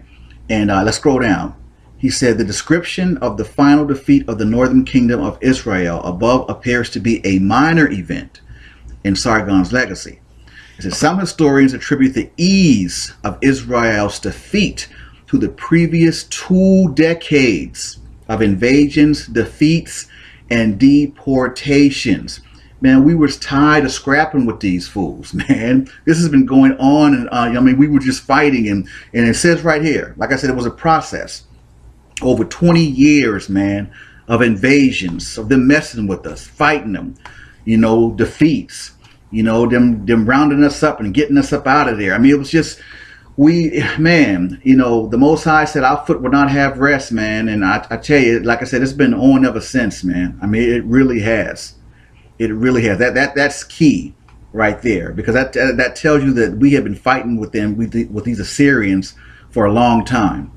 And not to get too far ahead, but Flavius Josephus, he accounts for, I mean, all of that. He has like literally a timeline of things that happened with our people in the destruction of Jerusalem and what happened with the Romans, and you know, we'll get into that. Like I said, I won't get too far ahead, but that's key. That tells you right there, man. We were fighting with them for a long time. And maybe I'm sure we were tired, man. You know, we trying to take care of our women and our children, and you know, fighting these guys off, man. And you know, you're trying to, you know, enslave us or kill our women and children, whatever the case may be. And it was a very long process of going through that back and forth. I can't even imagine what they were going through, man. Like really, I mean, like they weren't messing with anyone. If you look at history, and this is what gets me to my heart about our people, man, and this lets me know that we definitely really are different, you know, in our spirit. Because if you look throughout history, you will not find not one time where Hebrew Israelites invaded nobody. We didn't enslave nobody. We mind our own business, man. You understand? Even the Most High said, don't abhor a stranger. Because remember, you were a stranger in the land of Egypt. What does that mean? That means that as the chosen people, as his chosen elect, we have to have compassion, something that we were never shown. Think about that for a minute, my people. Compassion. In spite of everything that we had been through, the Most High admonished us to still show compassion, and also not to ever oppress one another or enslave one another. You will not find anywhere in history where a Hebrew Israelite, where we invaded anyone, where we oppressed anyone. And all throughout history, man, ever since, you know, like I said, the Most High withdrew his protection, man, we was fighting for our lives, fighting for our freedom. I mean, it's been on ever since, man. Let me tell you something. Those curses are very real. The prophecies are very real. And I'm sorry I had to go off on a brief tangent, but I just had to speak on that, man. You know, you look at history, we've never invaded anyone. We've never oppressed anyone. Okay, that goes against our nature. That goes against what the Most High always admonished and expected from us as a people. Don't abhor that stranger. Because remember, you were a stranger in Egypt. Come on, man. Think about that. But here we are fighting off these Assyrians, fighting for our lives, fighting for our homeland. And as you can see, slowly but surely, man, it was slipping away. Slowly but surely, man, our Y DNA of E1B1A was walking out of history. Literally. Slowly but surely. This is what you're listening to right now. This is what I'm bringing forth. All right. So let me continue. Let me read on. Some estimates assume a captivity numbering in the hundreds of thousands, minus those who died in defense of the kingdom, and minus those who fled That's key too. Those who fled voluntarily before and during the invasions. That's key, because a lot of us did flee. We fled into West Africa. I'll get more into that in the next segment when I deal with the Roman destruction. But lastly, however, it has also been suggested that the numbers of deported by the Syrians were rather limited, and the bulk of the population remained in situ. There is also evidence that significant numbers fled south to the kingdom of Judah. And that's key, because that would explain how some tribes from the north, or like for example, why some from Ephraim actually got kind of caught up with Judah.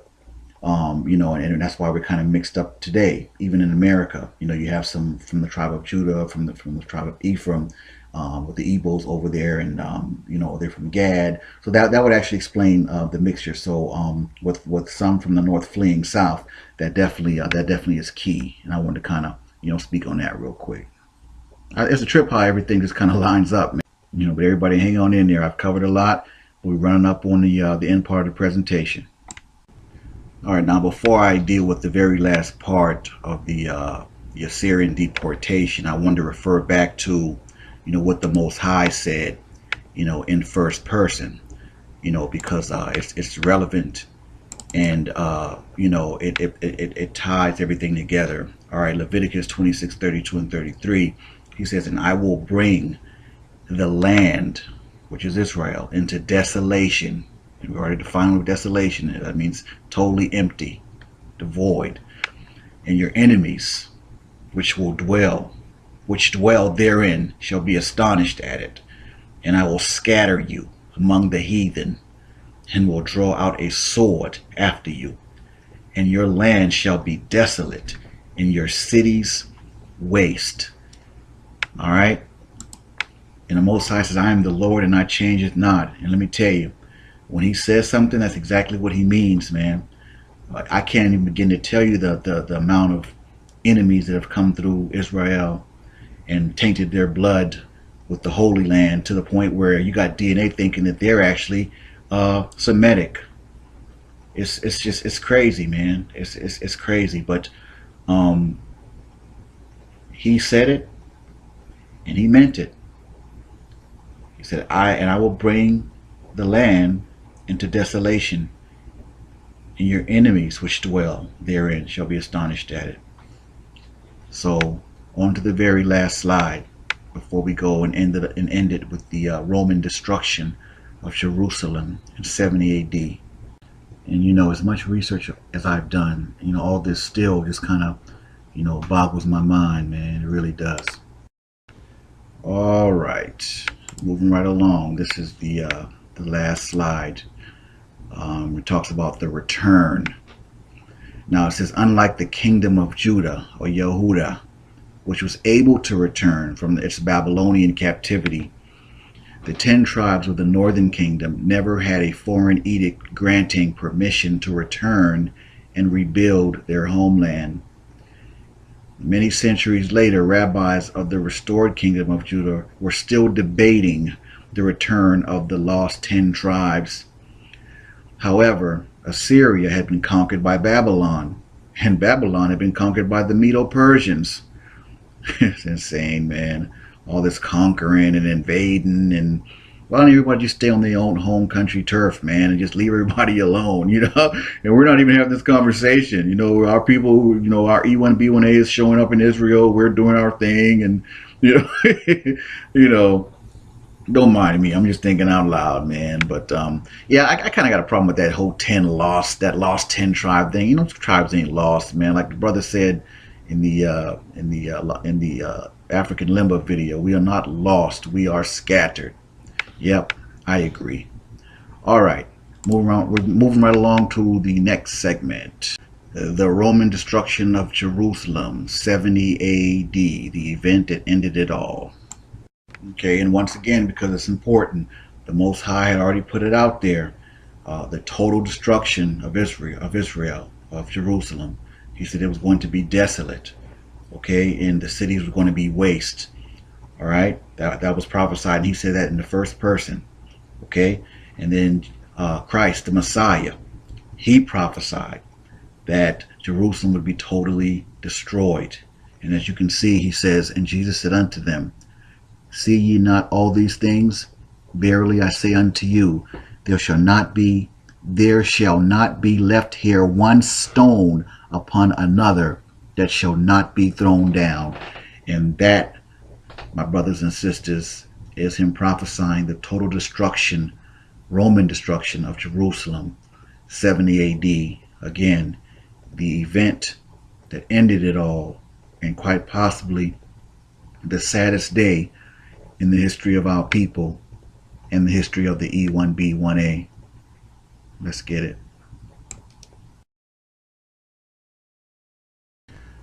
Yeah, the Roman destruction of Jerusalem, 70 AD. When I say that, this is quite possibly the saddest day in the history of our people, in the history of our YDN of E1B1A, that's definitely not an understatement.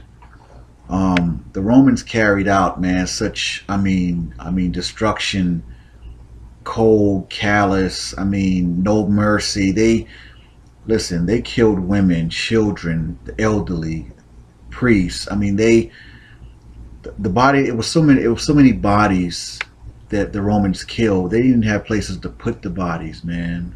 It was that bad. It was that bad. It was total decimation. And I'm gonna, submit some slides. We're gonna kind of talk about it more in depth, because there was a quote unquote Roman Judean by the name of Flavius Josephus, who wrote and gave a first-hand account as to what he saw and what happened. As a matter of fact, he actually has a chronology of events when this took place. So definitely check out the complete works of Flavius Josephus if you have not done so. All right, because like I said, he gives firsthand knowledge on what he saw and what happened, man. And it was I can't even put it into words how awful and how bad it was, man. I'm serious. I'm not even over exaggerating. They did us dirty. They did us really, really dirty. Those Romans, man, they really did. But this event in human history is what completely altered the trajectory and migration of our Y-DNA haplogroup of E1B1A, our blood lineage, and our nationality as Hebrew Israelites. See, we either fled to West Africa, we were, captured and sold, as slaves there. We were constantly fighting, fighting, trying to avoid capture, trying to avoid being enslaved, by Arabs who, they tried to, come in and swoop in and at a bad time. And they were capitalists, man. And they knew that we were cursed, and they called us Yehudi. They knew that, man. They knew who we were, and they know who we are right now. So our DNA only picks up where we ended up, not where we originated in Israel. Because remember, I said this event, literally, it put an end to the Jewish state. And that's how they describe it. It literally put an end to the Jewish state. Now you might ask, well, so how does that exactly, show that, or how did it get rid of the E1B1A? Well, in simple terms, when it was all said and done, there was no one left. Literally.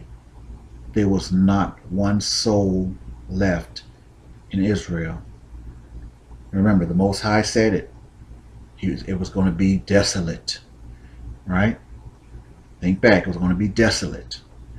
And I'm like I said, I'm going to provide some, some first-hand accounts from this Flavius Josephus You know, we'll go through that, but I mean, I just want to kind of set it up. This is the event right here that everything culminated to.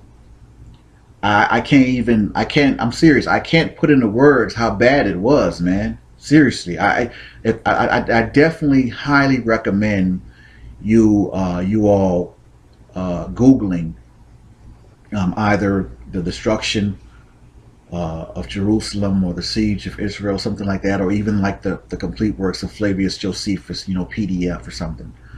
I have his works, you know, and I tell you, it's something else, man. It's I can't even put it into words, but this is what culminated in our E1B1A not pointing to Israel any longer, because when it was all said and done, this Roman destruction, 70 AD, those who weren't enslaved were killed. I mean, there was literally not a soul left. And on that note, we're going to jump into you know, some of the slides and talk about it from a first-hand account of Flavius Josephus. But this is what took us over the edge, man. Yeah. So we're gonna go on to the next slide. Well, you know, before I bring up some of the slides from you know, Flavius Josephus in his first-hand account, I kind of wanted to touch on some things that took place, man, during this Roman destruction of Jerusalem. There were, I mean, mass crucifixions of Hebrew Israelites, man. Hebrew Israelites were literally burned alive. I mean, children, women, they barred none. I mean, it was almost like they were possessed. I mean, they literally, a lot of the Hebrew Israelites, mostly women and things, they asked, they begged, they pleaded for mercy. And these Romans, man, they had none. You got to read that chronology, man, of what they did to our people, man. I'm serious. I want you all to read that. You know, I'm not going to get into it because you know, we're running up on the end of this presentation. I know I've covered a lot, but I wanted to speak on that. I wanted to tell you some of the atrocities of what they did, and that still doesn't really do it justice in terms of what they did to our people, man. So I'm gonna be totally real with you. So when the Romans finally got theirs, when the Roman Empire came to an end, I was happy as a mug. They got done dirty too by the barbarians. I'm not going to go on a tangent, but they got done dirty too, because they did our people dirty, man. You know, they really did. So I'm going to get off this little soapbox. I'm not going to go on a tangent, but I wanted to speak on some of the atrocities and what they did to our people, man. I want you all to Google that chronology of Flavius Josephus and destruction of Jerusalem. All right, and we can talk about it on the YouTube page or whatever, but please Google that. You know, we can talk about it. But I wanted to touch on some of the atrocities and you know, what they did to our people, man. It was inhumane, man. It was, I can't even speak to that, man. I mean, I guess they were Hitler before Hitler. What they did to us, man. It was man. All right, moving right along to the next slide. All right, here's a you know, I want to give like a brief bio on Flavius Josephus, you know, the one who gave the first-hand account of the Roman destruction of Jerusalem. And you all can kind of, you know, press pause and read it, whatever the case may be. But like I said, I definitely highly recommend his book, The Complete Works of Flavius Josephus, because if you are serious about researching your history as a Hebrew Israelite, that book is definitely a must-have. And I highly recommend it to everyone. So get your hands on that, or, you know, download it, get the PDF. Matter of fact, the PDF is available, you know, for free. So, you know, you don't even have to worry about trying to order it off Amazon. You can just Google Complete Works of Flavius Josephus PDF, and it'll come right up. All right, The Wars of the Jews, or the History of the Destruction of Jerusalem, Book 7. This is actually an excerpt from the complete works of Flavius Josephus. And here, it goes into, how, containing the interval of about 3 years, and from the taking of Jerusalem by Titus to the sedition at Cyrene, and how that the entire city of Jerusalem was demolished. And if you go down a little bit, here's where we get the first-hand account verification that there was no one left in Israel. It says, now as soon as the army had no more people to slay or to plunder, because there remained none to be the objects of their fury. For they would not have spared any had there remained any other work to be done. Let me say it again. Now as soon as the army had no more people to slay or to plunder, because there remained none to be the objects of their fury, for they would not have spared any had there remained any other work to be done.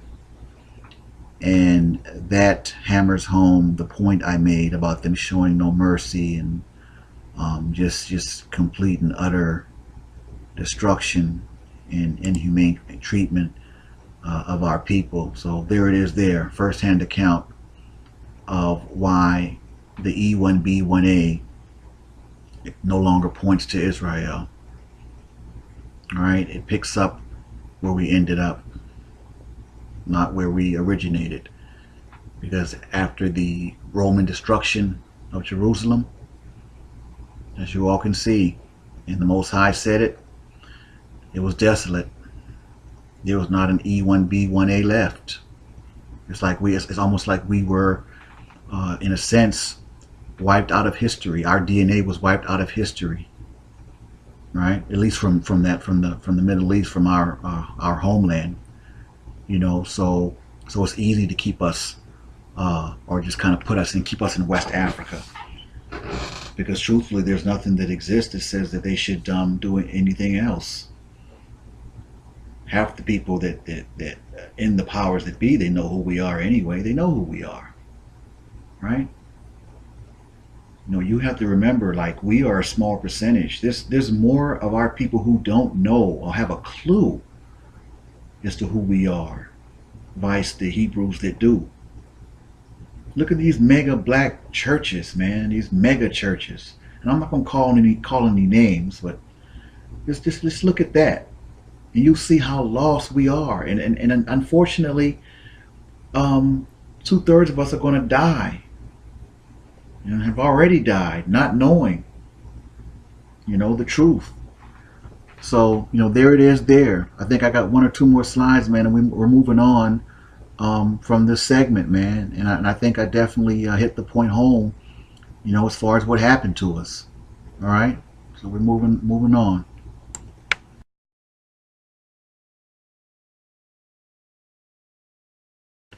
All right.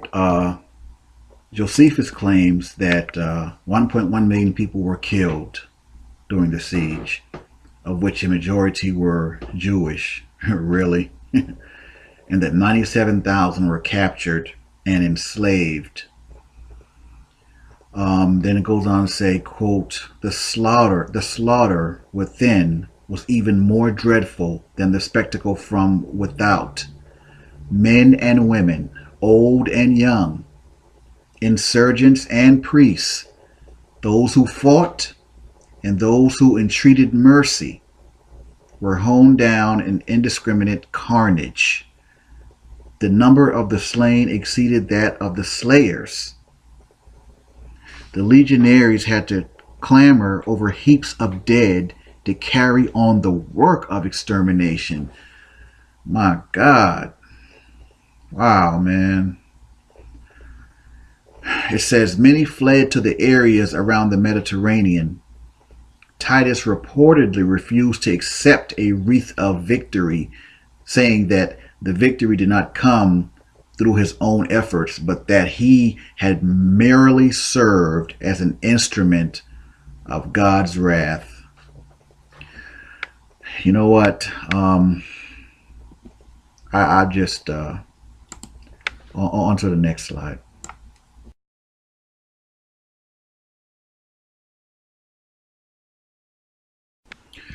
Okay, so it says the Roman legions quickly crushed the remaining Jewish resistance. So, like I said before, we fought and we fought hard and we fought, valiantly, but in the end, it just wasn't enough. We clearly we were, overwhelmed. It says part of the remaining Jews escaped through hidden underground tunnels. Ah, okay. While others made a final stand in the upper city. This defense held the Roman advance as they had to construct siege towers to assail the remaining Jews. The city was completely under Roman control by September 7th, and the Romans continued to pursue those who had fled the city. Wow, talking about adding insult to injury. And I want you all to Google the Google Masada. All right, Google that in relation to the Hebrew Israelites and the Roman destruction. All right.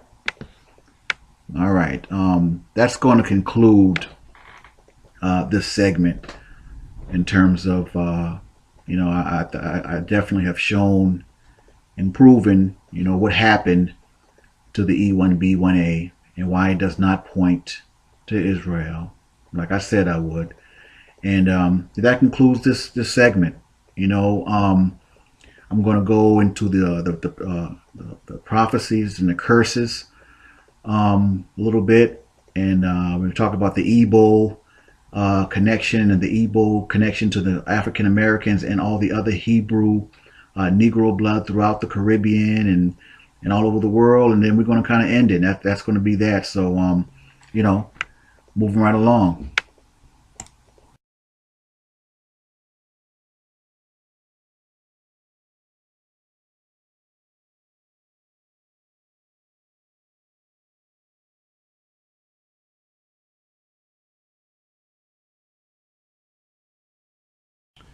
All right. Now, this segment I definitely wanted to add and touch on because it deals with who we are by way of Scripture. Now, that's one of the beautiful things I love about being me. Is that I have the knowledge and the wisdom of the genetics and the science and all that. But at the end of the day, it still goes back to Scripture for me. So now this isn't for my my Hebrew brothers and sisters per se, but for those brothers and sisters who may have been watching my videos and still kind of putting all this stuff together, I want to show you from the scriptural standpoint. And I told you a couple segments back that the Holy Bible is actually your history book. It's not a religious book, contrary to popular belief. It's a history book, and it's about you. Okay, now these curses in the book of Deuteronomy, they deal specifically with our people or the children of Israel. Okay, those people, and I'll go through it in this segment, and I'll try not to draw it out too long, but I want you all to understand that no other group, okay, on this planet fits these curses. Okay, now I've already proven everything I needed to prove genetically in terms of who we are. Okay, we are Hebrew Israelites. As far as I'm concerned, the DNA is the cherry on top, because I believed who we were just from Scripture, just from these scriptures. I mean, truth be told. But I'm also a firm believer in that it's not about what you believe or what you believe It's what you can prove, right? So with that said, I'm going to go through this section, the curses in the book of Deuteronomy, and show you how it identifies and is talking about us, all right, to the T. So we're going to start here with Deuteronomy 28:15, and it says, "But it shall come to pass, if thou wilt not hearken unto the voice of the Lord thy God, to observe to do all his commandments and his statutes, which I command thee this day, that all these curses shall come upon thee and overtake thee."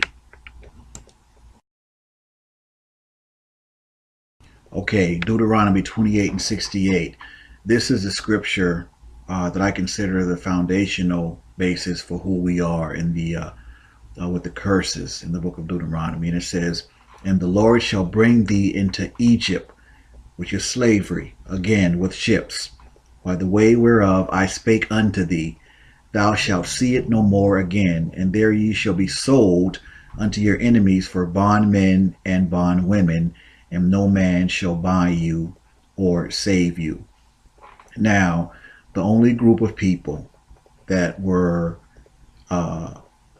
sent into slavery on ships were so-called African Americans. And in that, there's no doubt, okay? Because as Hebrew Israelites, we wouldn't have needed a ship to get to actually, to Egypt, actually. So Egypt is actually another word for slavery. So the Most High said he was going to put us back into slavery. Okay, now, the West Africans that were sold to the Europeans into slavery came from Nigeria. Okay, and those West Africans, quote unquote, that was on those ships coming into slavery via the transatlantic slave trade, guess what? They mostly were Igbos. Okay, so let's put it together. So the Igbos are actually what we call African Americans now today in America. Right. So the E1B1A, that's why we share that, because most of us are descended from the Igbos. The Igbos are the ones that were on those ships that went into slavery and got sent all over the place in the transatlantic slave trade. So truth be told, the Igbo, that is the key in the Negro Hebrew blood that was sent off to Puerto Rico, to Brazil, to the West Indies. Right. So like, see, now you're clicking. The mind is clicking now, right? All right. So I'm tying all these things together. Okay. That's why it says so-called African Americans are actually Igbos, or the descendants of Igbos. All right. Let's move on. Let's continue. This is the story of the Igbo. 25 million strong, a people once under siege by their very own government. Biafra declared its independence. And a people once captured and shipped across the Atlantic by the hundreds of thousands. A people who helped build America, and a people whose descendants are now discovering their Igbo roots, raising questions of cultural identity for countless African Americans. Many African Americans actually do not know that they have Igbo heritage. The chances of their being Igbo is much, much higher than their chances of coming from Ghana or from Western Nigeria. If you're from the right county in Virginia, you probably have a 60% chance of having Igbo ancestry. All right, now I included that little piece on the Igbo so you could visually tie in what I had just told you about the Igbo, African American, and all the other Negro-related groups throughout the world, pretty much, and how they're all connected to the Igbo. It all points back to the Igbo. So back to the curses of the book of Deuteronomy. All right, now in these next few curses, they're going to detail the life of a so-called slave here in America to the letter, starting with Deuteronomy 28 and 30. It says, "Thou shalt betroth a wife, and another man shall lie with her. Thou shalt build a house, and thou shalt not dwell therein. And thou shalt plant a vineyard, and thou shalt not gather the grapes thereof." Betrothing a wife and another man lying with her, that is the so-called African or black slave, and the slave master sleeping with his wife at will. And it was common knowledge that happened all the time, and happened quite a bit. All right, on to the next one. All right, Deuteronomy 28 and 41 says that thou shalt beget sons and daughters, but thou shalt not enjoy them, for they shall go into captivity. And it's also common knowledge that the children were always literally yanked from the arms of their slave mothers and fathers and sold into slavery. This was commonplace, and even in that movie Roots, man, it was real popular. When they sold off, even though Kizzy was grown, they sold her off against the wishes of her mothers and fathers. So that went on a lot, and that definitely ties in with the African slave experience here in America. All right.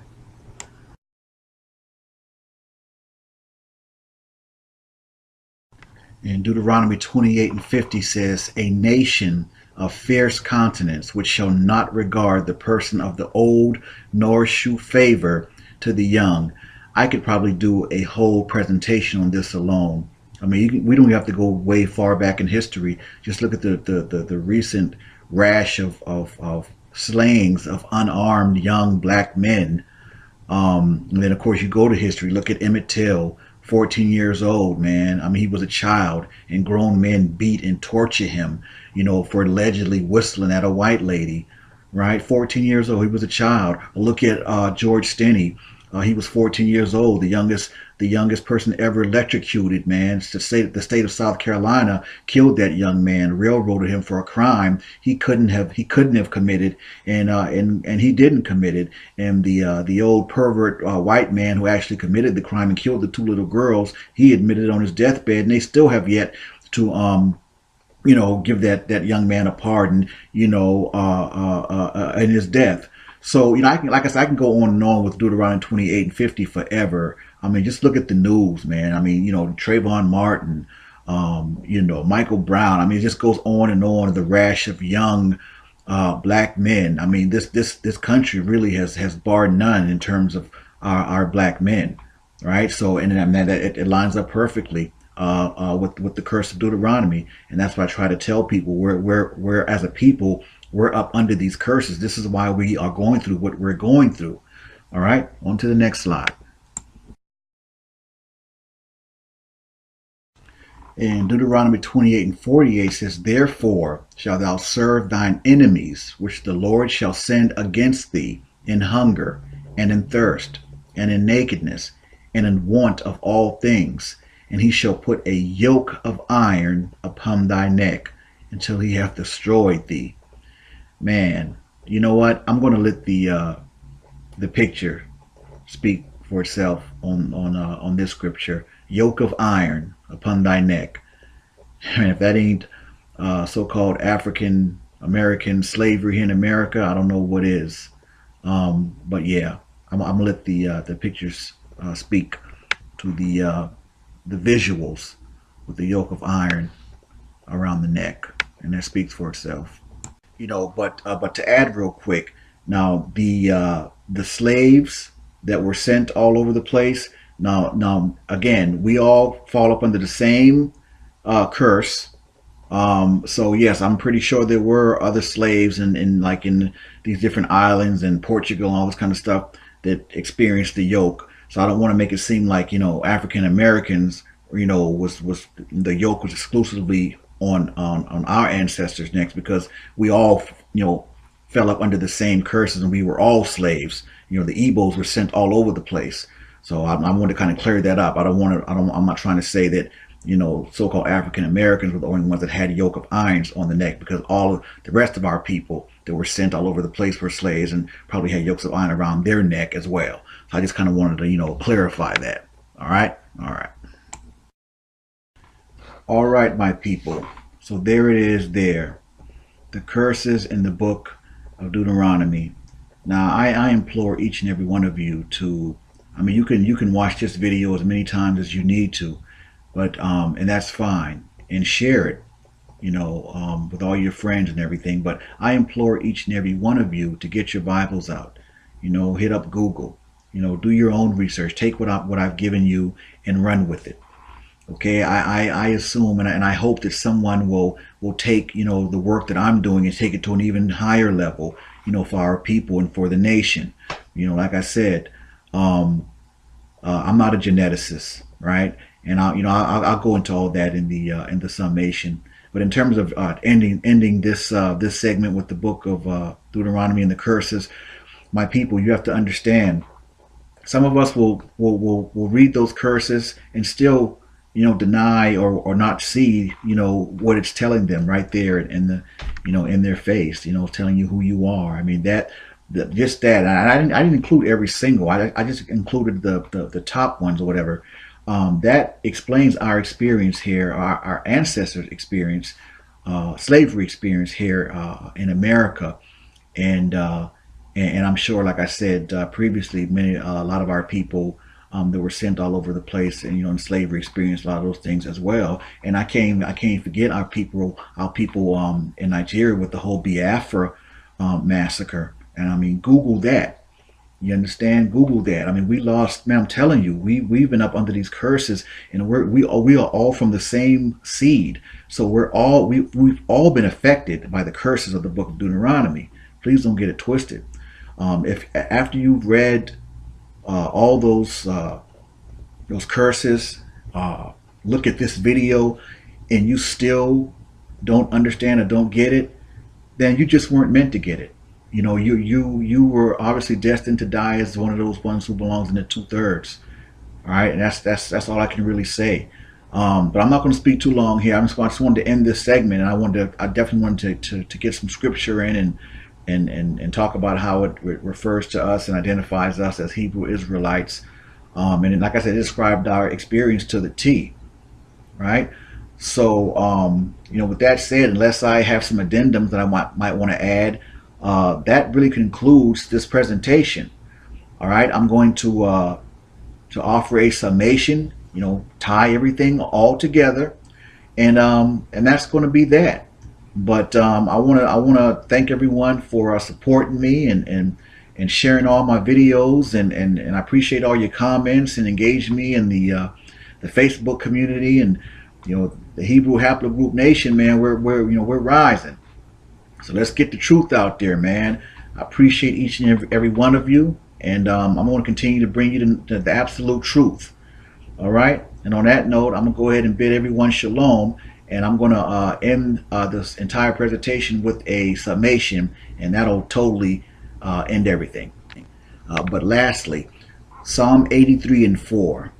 That's one of my most favorite. It says, "They have said, 'Come, and let us cut them off from being a nation, that the name of Israel may be no more in remembrance.'" And my people, I submit to each and every one of you, that's exactly what they've done. Because many of us, we have no idea who we really are, even when faced with evidence, proof. We are so lost, man. It's ridiculous. But only thing I can say is I will continue to do my part to fight, man, to get the truth out, and try to awaken as many of my people as I can. That's all I can say. That's all I can do, and that's my prayer, and that's my hope. But you have to have the spirit of discernment and be receiving, and know who's talking to you and who's talking to your spirit, man. I mean, because we're messed up. We have to come from Christianity. That's not who we are. And when I say we have to come from Christianity, that's not a knock against Christ, because Christ is the King of Israel. But the actual religion of Christianity is what's hurting my people, because Christianity is teaching y'all to do everything that the Most High told us not to do. And I'm not going to go on a tangent, but we really have to really come from that, man. We are Hebrew Israelites. That's our nationality. Okay, it's not a religion. It's a way of life. That's our nationality. That's who we really are. We're not from Africa and all that. But again, I just want to kind of speak to that real quick. I'm going to come with the summation, and I'm going to end this thing out. All right? Shalom, everyone. Before I embarked on this journey, committing to extensive and sometimes exhaustive research for putting this historic and revelatory presentation together, the first of its kind, actually, I made a pledge to each of you that it would be extremely comprehensive and no stone would be left unturned. As such, I pledged that once the presentation was completed, regardless of length, I would leave no doubt as to who the Hebrew Israelites were and who the descendants of the 12 tribes of Israel are in the earth today. From my very first DNA teaching video to my personal DNA results video, which I highly recommend viewing to those who haven't done so already, my constant position has been that it's not simply about beliefs or even a belief system. It's not about what you think. See, anyone can say anything, but that doesn't make it true. and it certainly doesn't make it factual. So you could have been told a lie your entire life with respect to your history, who you are, who your biological parent or parents are, your ancestors' place of origin, etc. But your DNA can and will reveal your genetic truth. DNA separates fact from fiction, and it takes the guesswork out. It can either verify long-held family oral traditions that have been passed down for many years, or totally refute it, as in the case of the Tennessee Melungeons, a mixed race of people who for many, many years claimed to be of some type of exotic Portuguese mixture in other races, but didn't identify with one per se. Well, DNA revealed the Melungeons' true origin. Their bloodline was the result of an African male, or what geneticists call sub-Saharan African, and a European woman. And just like that, all the exotic sensational rhetoric regarding their place of origin went right out of the window. But see, that's the power of DNA and genetics. And with that same power, I was able to establish the bloodline of Shem and the bloodline of Ham, both sons of Noah. For many years, Negroes were told that we were from the bloodline of Ham. But the Zondervan Compact Bible Dictionary directly refuted that when it said that Ham became the progenitor of the dark races to include Ethiopians, Egyptians, Canaanites or Africans, and Libyans, but not the Negroes. And just like that, the floodgates toward genetic enlightenment were opened. If Negroes, who are a dark race, were not of Ham, then that would mean two things. One, that they were actually of Shem, and two, genetically, they would not have the same Y DNA haplotype as those groups listed in the Zondervan Compact Bible Dictionary as Hamites.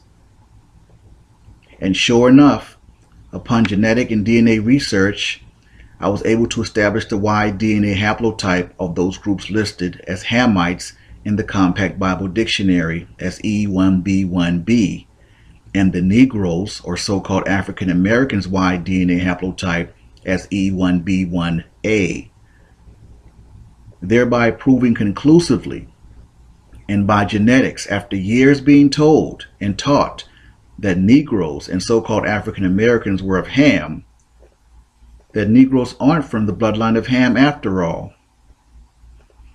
Scripturally and now genetically has been identified as being Hebrew Israelites from the bloodline of Shem. Simplistically speaking, people tend to forget that Ham and Shem were brothers, which would explain why we are what they call one subclade away from those Hamites, Negroes being E1B1A and Hamites being E1B1B. Get it? See, hundreds of years of being lied to, and I destroyed it, just like that, using the power of DNA and genetics. And it cannot be disputed, and it cannot be refuted. There's nothing else to be said on that. So I'm moving right along. Now, DNA evidence is lacking to substantiate the claim that Ethiopians are descendants of King Solomon by the way of the Queen of Sheba. Majority of DNA evidence I found on them all point to them being Hamites and of the E1B1B lineage, as stated in the Zondervan Compact Bible Dictionary. They are Cushites from the bloodline of Ham and converted to Judaism when they were placed in Samaria by then King Shalmaneser and have been claiming to be Israelites ever since. Genetically speaking, however, they are not Hebrew Israelites, never have been and never will be. They're essentially over there in Israel living a lie with those other Gentile Ashkenazi Jews who are from Magog and Gomer, i.e. the bloodline of Japhet. See, I speak with authority and much confidence because what I'm saying is backed not only by scripture, but by science. And I stand on this truth against anyone. You can espouse all the lies you want, but a person's DNA cannot be altered or changed in any way. It's as unique as no two people having the same exact fingerprints. I showed what happened to the E1B1A and why our DNA no longer points to our true homeland of Israel, and why it picks up now almost exclusively as West African in origin. But I've also proven that we do not share the same DNA as any local Western, Eastern, Northern, or Southern African tribe. Why? Because we are not the same people, nor are we from the same bloodline, despite having similar physical characteristics. I addressed and disproved the lies that the E1B1A is an African haplogroup that originated in, they say, East or Northern Africa, by showing that our DNA actually trails off when it gets to those regions, which means our DNA is pretty much separate and exclusive from all those Hamitic African tribes. Additionally, I showed that the E1B1B groups are the ones that came out of East and Northern Africa, not the Negroes E1B1A. Clearly, they have us confused. I've shown and proven that the original Hebrew Israelites were dark-skinned Negroes, not dark-skinned quote-unquote Middle Eastern looking, using the African Limba as prototypes to prove my thesis, because they've already tested positive for the Kohen-Modo haplotype, and therefore are from the tribe of Levi, the priestly tribe of Aaron, and are clearly dark-skinned and Negro, as Levi obviously was a dark-skinned Negro, as well as the other 11 sons of Jacob. I tied scripture identifying Negroes as Hebrew Israelites in the Bible by the curses in the book of Deuteronomy, and the Igbos, who are obviously Hebrew, being mostly on those ships going into slavery via the transatlantic slave trade, being shipped as slaves to North America, the West Indies, Brazil, Puerto Rico, Cuba, Dominican Republic, Portugal, and all throughout Central America and the Caribbean, etc. The E1B1A DNA haplotype and all of its subgroups are the descendants of Hebrew Israelites. If you do not belong to either of those groups, you are not a Hebrew Israelite by blood lineage. Bottom line. I don't care what lies other people have been telling you and getting you to believe. And I don't care what group it is. All right? That information is false. I already dissected the 12-tribe chart genetically. All right? It's a simple matter of genetics. You have the Hebrew DNA of E1B1A or one of its subgroups, or you don't. I mean, really, it's as simple as that. This ain't Chinese math over here. And I still urge all of you so-called, Egyptologists, running around talking all this Egyptology stuff, to take a DNA test, man. Really, I mean, because you cats are annoying. Take the test. All right, and stop wasting your time and breath because you're fascinated, with this Egyptian culture. That culture is not yours by birth or nationality, and definitely not by DNA. And if you think it is, take the test and get your Y DNA haplotype, post it, and prove it.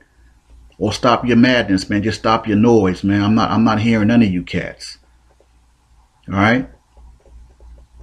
Again, if your Y DNA haplotype is E1B1A or either of its subgroups, you are from the bloodline of Shem and a Hebrew. Deal with it. I did exactly what I said I was going to do with this presentation. And I urge you all to continue sharing this historic and groundbreaking video while committing to getting this word out. I have to admit, since I stepped on the scene, the game has changed in a major way.